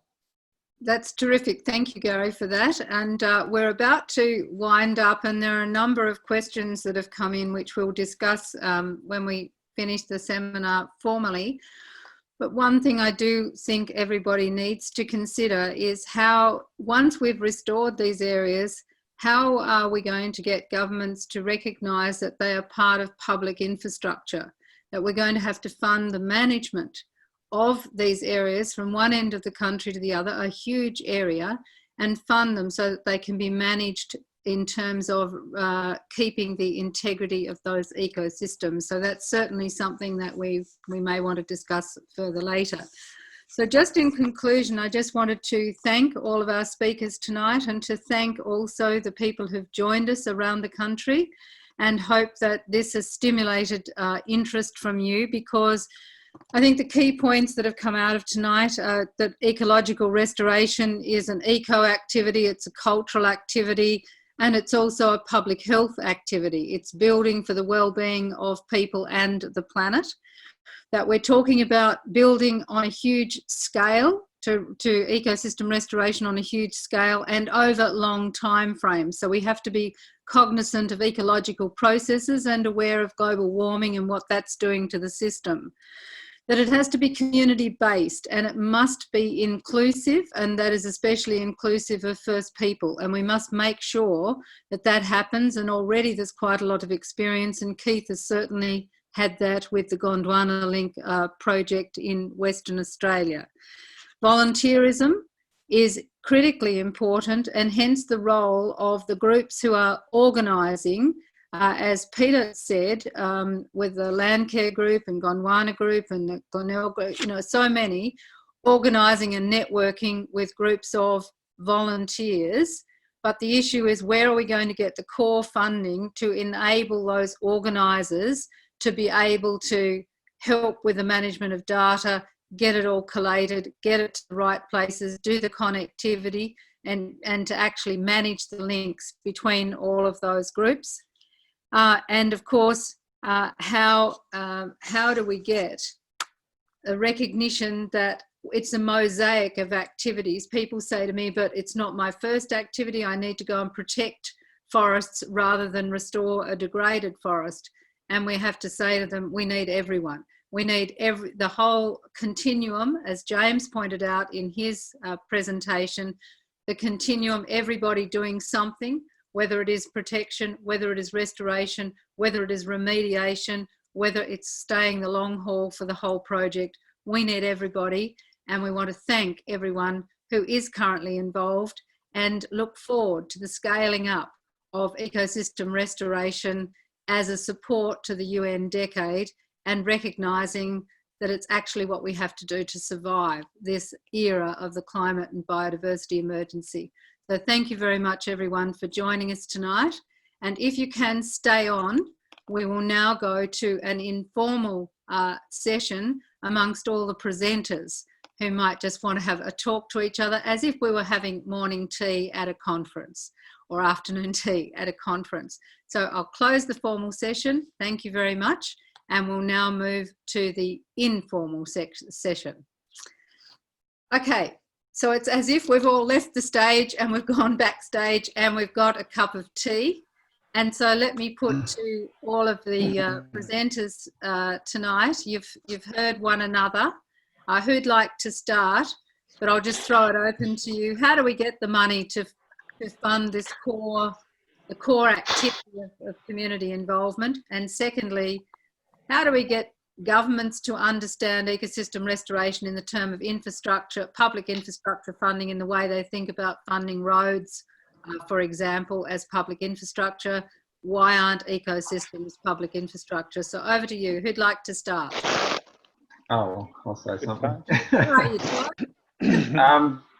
I think one thing I think that's really important is that as important as volunteerism is, I think we really still need to move towards a system or programs where there's a lot more opportunities for paid, work and employment and livelihoods as well. So, I mean, we've definitely always need volunteers, but I think that's been a bit of a problem with maintaining the continuity of a lot of volunteer effort is that there isn't enough paid positions to actually complement the voluntary work. And just one other thing I wanted to just clarify too about my comment at the start of my talk about ecosystem services and natural capital is I'm not saying that those terms aren't useful and shouldn't be used. I just am concerned that they're about the use or the overuse of economic language in when we're talking about conservation. That's all.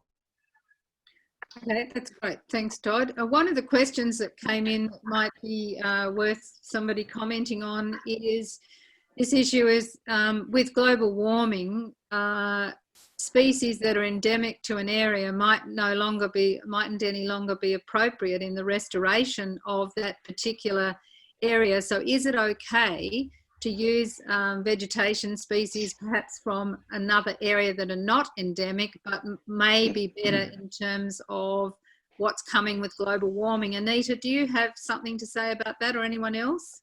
What's your experience, Keith, in Western Australia? Anyone else? Peter? Oh, I'm happy to jump in if you like. Yeah, I'll have a go too. Yeah, oh, you wait your turn, mate. I agree. Oh, well, all right, you're a Tasmanian. You go first. Oh, I'm a Tasmanian. Don't we go last? I guess from a practitioner perspective, I get a lot of these comments as well about bringing in other species, and I just bring it back to basically the available resources that we have and the problems we're still dealing with from past examples of using exotic species, that I don't want to have to be cleaning up one of these species as a weed in 15 years, I guess is my thing. So there's not enough money out there to start with. And I mean, I've had a lot of discussions about, willows, and in Tasmania, we've had really successful willow removal, and there are a lot of native species that could have been used for some of the central New South Wales programs that have willows, but it just wasn't done. There wasn't any remnants left. And I think what Team said earlier was about, having reference communities. That's really important. I think you need to still work your way out from these reference communities along a spectrum and bring in like for Tasmania, bringing something in from the mainland, that could be quite disastrous. We just don't know enough about it. Keith? Oh, look, totally agree with Peter's perspective. And southwestern Australia, in many ways, is also an island of wetter country surrounded by the Nullarbor and the Western Desert and so on. And one of our biggest issues here is the various weeds, including eastern states native plants that have been brought in for various reasons over the years, and are now infesting the bushland around here, along with the South African stuff from a very similar climate zone that was brought in. But so there's two aspects to the question, though. I think one is those sort of pseudo-natives that people have brought in the past and have often become pests. And the other one is, do we want to gently and carefully start bringing in species from slightly warmer, slightly drier areas as our climate, in our case here, we're about 1.5 degrees warmer than 30 years ago, and we're about 15 to 20% drier. Our view, and I know southwestern Australia botanically is quite unique from a lot of the rest of the country, but our view is that that's a Pandora's box that we may need to open, but we need to do it very carefully and very gently. We've been working with UWA and the department and others on genetic work to try and give us some guidance on that. We are certainly not going to jump into it. I know there's been some nice work done over east where they're bringing yellow box, I think it is, in from further north and moving it a bit south, but we don't have many of those wide-ranging species, so very cautious from southwestern Australia. agree with what Keith's saying in some ways.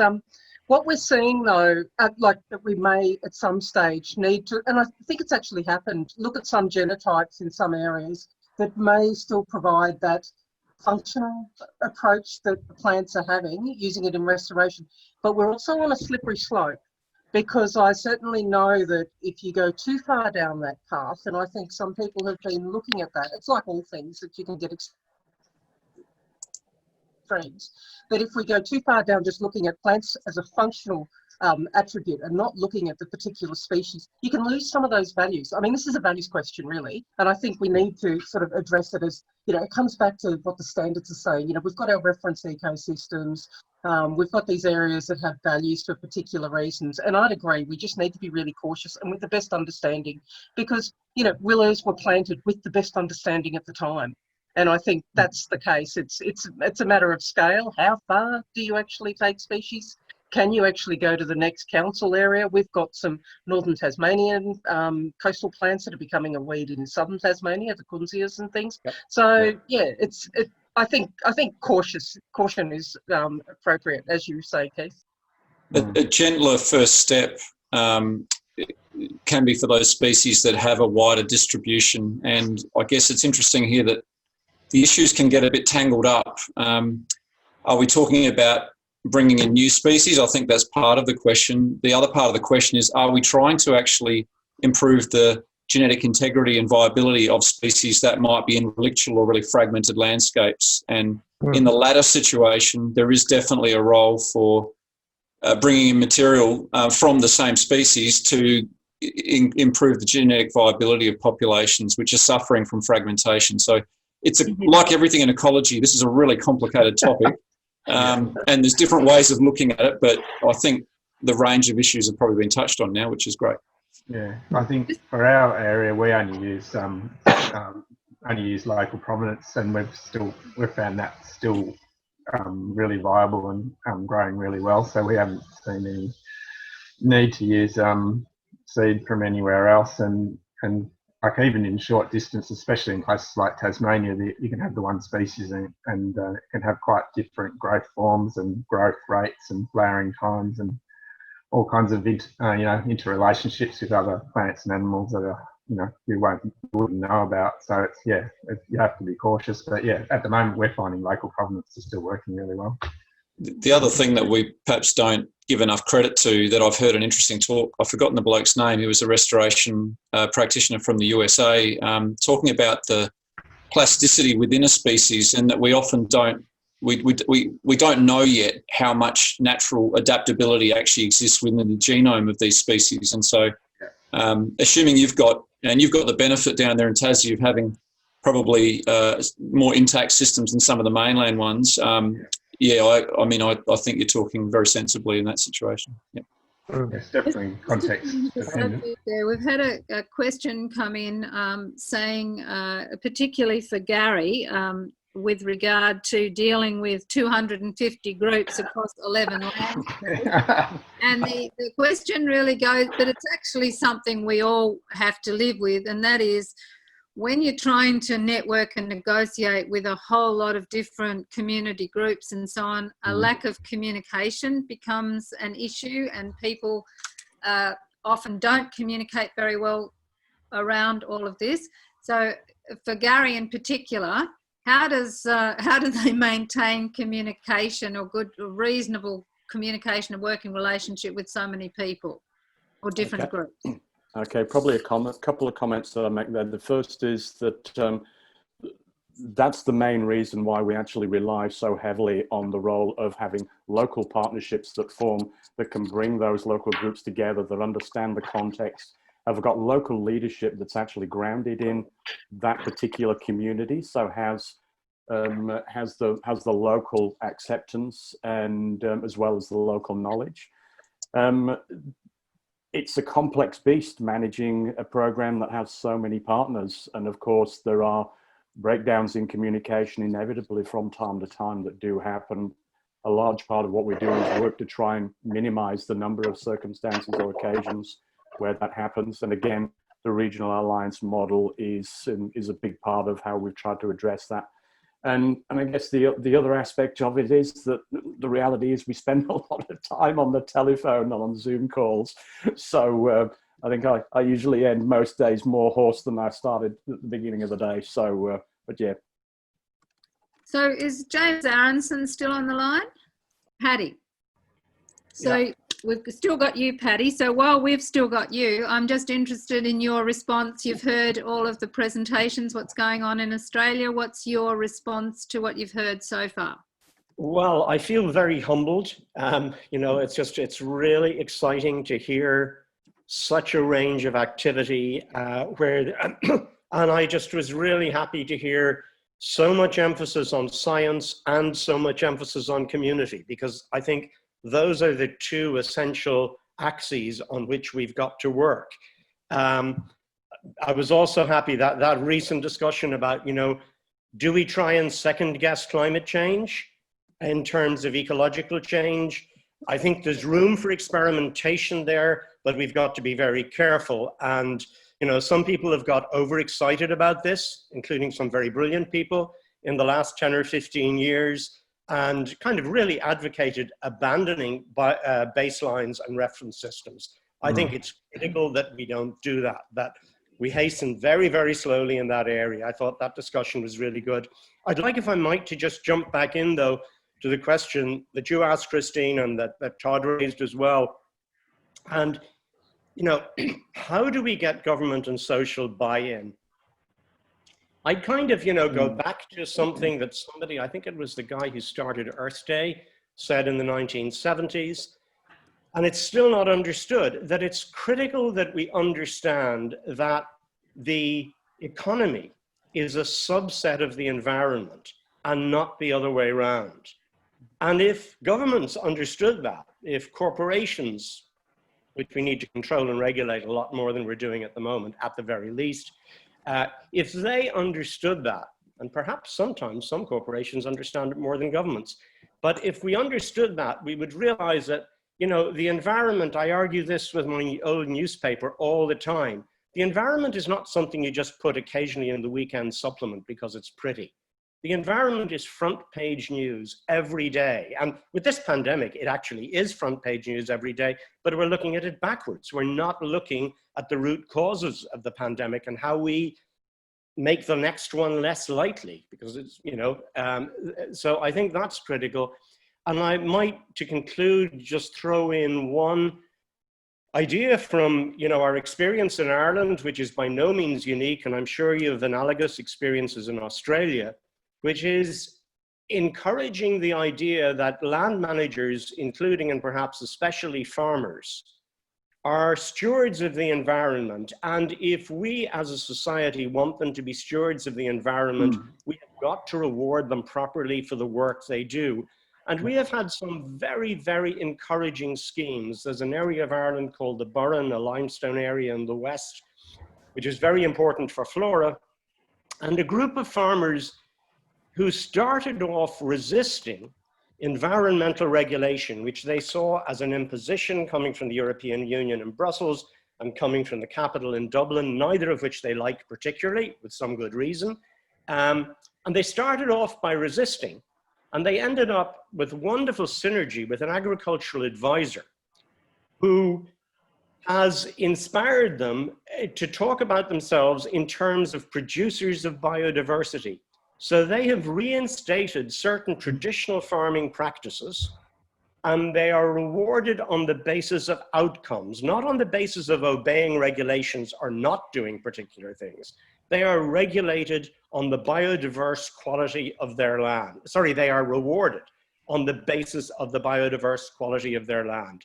And that scheme is slowly, much too slowly, but it is being extended across the country. And I think those outcome-based schemes which can really link into ecological restoration, because that is essentially what they've done in the Burren. They've brought back a lot of the floral richness of the Burren through reviving traditional practices. But you have to support, taxpayers' money has to support people in doing that.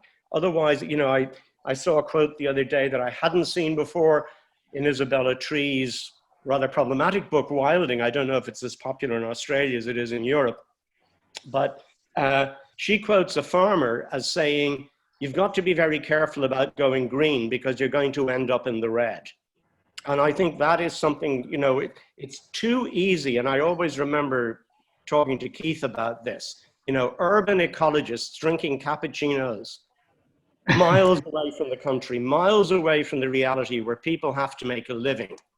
And, you know, we've got to break down that divorce, that divide. You know, certainly in the case of our Green Party, it has been far too urban based and has not engaged, you know, it's shouting at the countryside, not engaging with people who live in the countryside. And so anyway, sorry, I'm rambling on now, but those are just ideas. Well, you're not actually rambling on, because that's essentially what we face everywhere. And in the Australian context, it's worse because of the scale of, you know, industrial scale agriculture in Australia is just enormous, and it's been incredibly destructive. But there have been some significant changes, and, you know, there's just a television program, I think, tonight that's about to address that in particular. Does anyone else want to comment just on what Paddy's just had to say? Christine, just a teen here, just about, you know, there is substantial philanthropic funding going into restorative approaches in agricultural areas in Australia, which GERI Howling mentioned earlier. So 300 million Australian dollars over 5 years. It's not a, you know, it's a good lot of money, more than has been put into this activity before. So I'd like us to watch this space and see how that goes. Yeah, there's a lot of environmental NGOs collaborating on making sure that that's well targeted. I think a follow-up to that, Teen, the dilemma, and it comes back to the funding question that we were discussing earlier about the sustainability of organisations like ours and others, and detaching our funding model from short-term projects.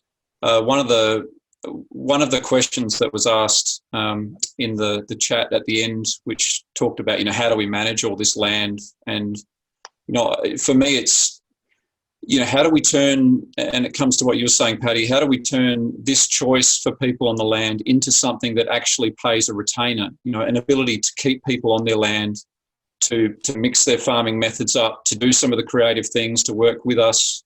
As an organisation that is regional based and works alongside people on the land, we love working with these people. They're practical people. They see things. They're willing to try things. But you've got to find a way to make it work in their system, and we can't just lecture to people when they don't have the resources to make a different choice anyway. So yeah, to me it's a policy question. If we can come up with smart ways to incentivise those choices for people, then great things become possible. I mean, other parts of the world pay huge subsidies to their farmers for certain outcomes. Here we leave people to their own devices and expect them to deliver community goods. So yeah, we just need to get smarter with this, I think. I just want to intervene here. James, I think, has been trying to re-enter the conversation, and it's particularly pertinent given what you just said about some countries incentivising. Of course, the subsidies to the farmers in the European Union is something we're very familiar with here. But of course, most of those subsidies are paid for cultural reasons.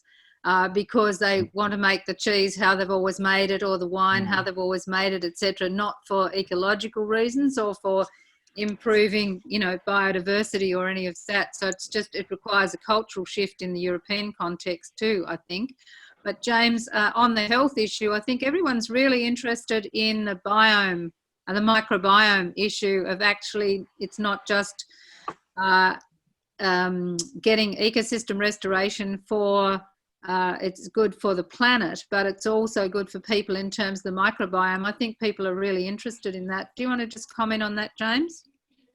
Yes, happily, Christine. Thank you. One easy way to bring it in is to build on the conversation about farmers.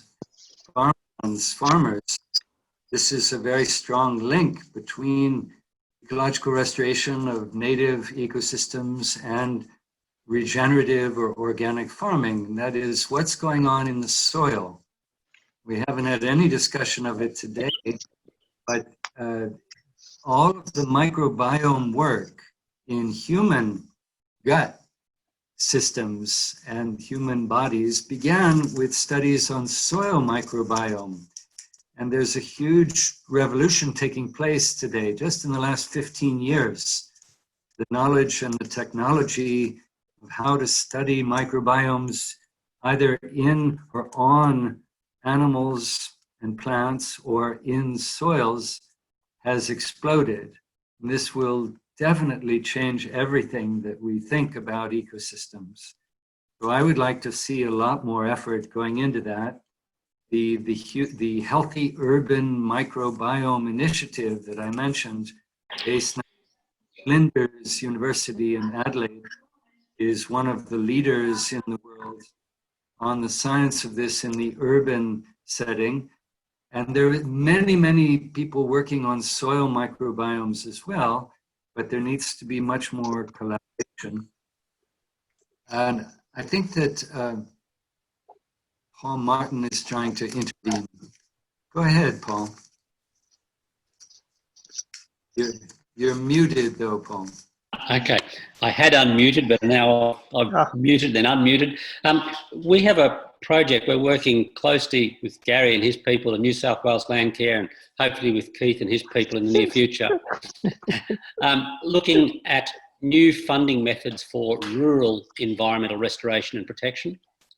And on the basis that our analysis so far suggests we need about 2% of GDP. And we're not within a bull's roar of that. And it's not going to come from government alone. And so we do need a new funding model for any of this stuff to really work at the scale. So I'm putting that out there. Paul Martin I am, from the Australian Centre for Agriculture and Law at the University of New England, and we're doing the work now. Hopefully at the end of the year we'll have a discussion paper out, and certainly then we'll require people who need the money to actually get engaged with the politics and the whatever to try and get some sort of change. Yeah, that sounds fantastic. It's certainly Definitely needed. Can I just add to that? Is that okay if I just say, because I mean, I think it's a really important point that farmers have been on the periphery of conservation for a long time. But one thing I just wanted to say about, I think what we're missing to your initial question, Christine, is how we can get money back into this whole system rather than just farmers. Yeah. And I think there's this accountability issue or lack thereof for degradation. So if you can still do whatever you want, you know, whether you're a farmer or an industry person, there's nobody really keeping any accountability measures on what pollution you're doing or degradation to biodiversity. And I guess it's not actually doing the contributions, it's not putting the contributions forward that we're actually contributing to a positive environment. And that includes the health as well, human health. But one of the things that we've been able to do at Landcare Tas is, through one of our partners and a couple of our partners, is get into the school system, which originally going into the school system was very, very hit and miss, very short term. And this rings a bell with farmers as well. And you just get in there, you do one project, and then that'd be the end of it, and things would change and they get a pivot in. And the schools was the same, where you'd have one teacher, but if you didn't get into the curriculum and it wasn't an ongoing thing, you didn't get any buy-in from the next principal, or when the teacher left, the new teacher comes in. And when we start to talk the language of curriculum, we were able to get ongoing school projects going that were just taken up. We didn't have to drive them. They would just come to us. And I think as we're still in this limbo of having to go and find people, whereas what the schools do now is come to us because they know they've got to do it as part of their curriculum. And I think I'm in the northwest of Tasmania, where you can stick a spoon in the ground and eat the dirt and survive. And one of the things for us is, you know, I've got a varying group of farmers from 100 acres. That's all they've got, and they are earning more money than the farmer in the Midlands with 20,000 acres.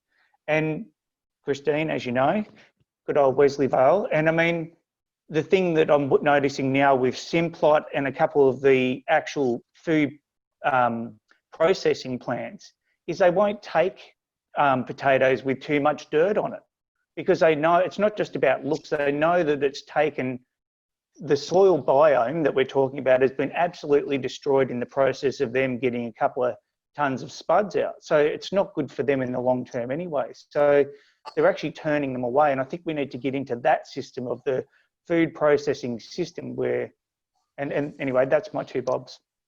Right, well, I just want to pull everyone up here because we've got 5 minutes left, and I think it would be really good if everybody just made a concluding remark about something that's come out of this webinar for them, or some bit of information they'd like to impart before we round off. So I thought, Teen, we should start with you.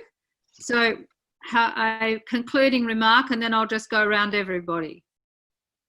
Look, I am very impressed with the work everybody's doing. I think that we need to maintain communication, because this is what's continuing to inspire sharing of knowledge and opportunity.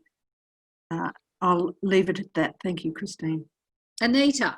Yeah, I just think that we should all be excited about things we don't know, things we can learn, and opportunities to share that knowledge. All right, well, we'll move to Keith. Okay, I'll speak on one thing for Gary and myself. I mentioned the Potter Foundation program where Gary and I are working on at the moment, and if we can help keep up this communication, because it has been wonderful to be part of such a bright bunch of clever people doing great things. And the second point, if I'm allowed, I wanted to make is I think we're on the edge of some fundamental changes in how this stuff has been done over the last 20 or 30 years. I'm not looking to government for anything much. I think government are going to be following. I think, as we're seeing with the Restore Australia program, you're seeing very substantial private money attracted to the opportunities and need for restoration in Australia. And as Peter articulated, and exactly the same thing is happening in our very dry outer wheat belt, where regenerative farmers are taking home more money. They may not be turning over more money, they're taking home more money, and they're getting a much better price for their product by looking after the land. And they're not on some government subsidy drip feed, it's through their own initiative. Great times coming up. Oh, that's great to hear. Mark, what about you?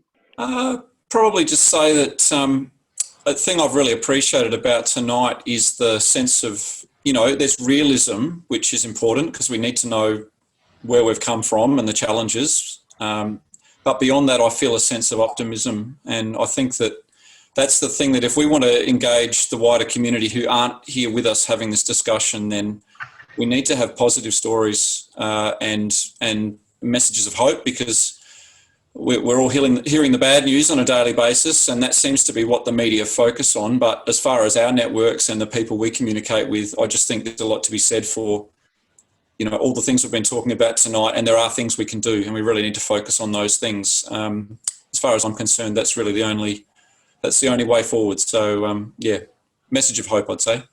Fantastic, and that's certainly the case when young people say to us with the Restore Pedder, that's what they like. They're tired of seeming to lose, and they like being something that's so positive and forward-looking. James? Yes, I'd like to recall something that's been in the restoration discourse and discussions for the last 30 years, and that is, rather than focus on a state, whether in defining a reference system or evaluating what's going on in a restoration site, let's pay more attention to the trajectory. And this applies at every scale. So at the planetary scale or the biosphere scale, we can perhaps come to an agreement if we say, do we want business as usual? If that's leading us towards further decline, a spiral of degradation, and a planet in peril? Or would we prefer a trajectory that looks more like a planet in recovery? And this can be applied to catchments and to countries and so forth. So trajectory for me is linked to aspirations and hope. Here, here. That's great. Thank you. And well, Paddy, what about you? A final word. Oh, I would just say that it's really important to think about how you communicate. Somebody, I think Mark's talked about telling stories, how you communicate to the media. It has struck me again and again and again that I'm the only journalist turning up at Society for Ecological Restoration conferences. There are lots of good stories there. How, you know, are you identifying journalists? Are you bringing them in? And are you talking about social media influencers? You know, all of those areas, it's really vital to advance in the way we've just been talking about. Communication is something that really, in a way, has been missing from the conversation this morning. I mean, it's been such a rich conversation. That's not a negative point, but I think it's what I would ask you to leave you with. Think about how you can communicate your stories to a wider world. Yeah, that's a really, really important point. And we probably do need to do that better, because all this work, we need to let people know what we're actually doing and achieving and attract them to it. Peter, do you want to have a final say? Yeah, I'd go on from what Paddy said, and I actually gave a presentation about stories and the importance of communicating what all our good people on the ground are doing. And it just creates a sense of connection. And then if you have connection, then we can move on to this optimism that we're all talking about. So, and that allows us to get together because we know what each other are doing. I think we've got to get from the old local to the global, and I think the communication, like Paddy says, is the way to go through stories and case studies and events like this, which I'm very grateful to be part of. So thank you, and thanks, Christine, for your efforts. Wonderful. Well, I'm just moving now to Todd, because all this wouldn't have happened if Todd hadn't pulled it all together and approached everybody and recognised the need for this conversation right at the start of the UN decade, to have us all focused on what restoration means, what integrity in restoration is, and getting views on how to communicate it, how we work together, where we get the money, how we organise. So Todd, you should have the last word here in terms of what you've got from tonight. You've pulled it all together. Are you happy with it? And what would you like to leave people with? Yeah, no, it's fantastic. And thank you, Christine, for doing a great job with the convening, and for Jess and Tabitha and Kat for helping with all the technology to put it all together. So, yeah, and obviously I'd really like to thank all the speakers. It's great to have such a bunch of so knowledgeable and experienced, and people just giving up their time to and sharing their all their different perspectives. It's fantastic. So just three quick things is first of all, or two actually. So one, I think mainly to me the real potential with ecological restoration is that it can be a unifying social principle. So it's something where you can actually bring people together and find common ground, and we've found that in North East Tasmania, an area where traditionally there's a lot of polarisation between conservation and development and industry, as in agriculture and forestry. So with restoration, it seems that everybody can, we can all find common ground and work on something together, and that's really critical to being able to achieve cultural change. So I think that's something that I think we need to keep in mind all the time, that ecological restoration really offers that opportunity, which then has flow-on effects to nature conservation more generally as well. And just on a bit of current affairs is that in the Tasmanian Parliament only a few days ago there was a bill passed, a motion passed to by the Greens with support from Labor and some independents to investigate having a job guarantee program in Tasmania. So I think that's something that's potentially could be really positive for Tasmania and help to address a whole lot of economic, social and environmental issues in the state. So yeah, Thanks, everyone. Okay, well, thank you, everyone. That's a perfect note to end on. It's optimism, it's collaboration, it's science, it's community, it's communication, Paddy, and it's money. That's the point. We need money to help actually coordinate all this core activity. But thank you very much, everyone, and thank you to our audience. It's been a long webinar, but I think a lot of people are very interested in this, and I'm sure we'll have gained a lot from it. And I know our speakers will have a look at the questions that came through in the chat box, and in the next few days try and address those issues. But please join us for the next one. Thank you very much. Thank you. Hey, everyone. Thank you.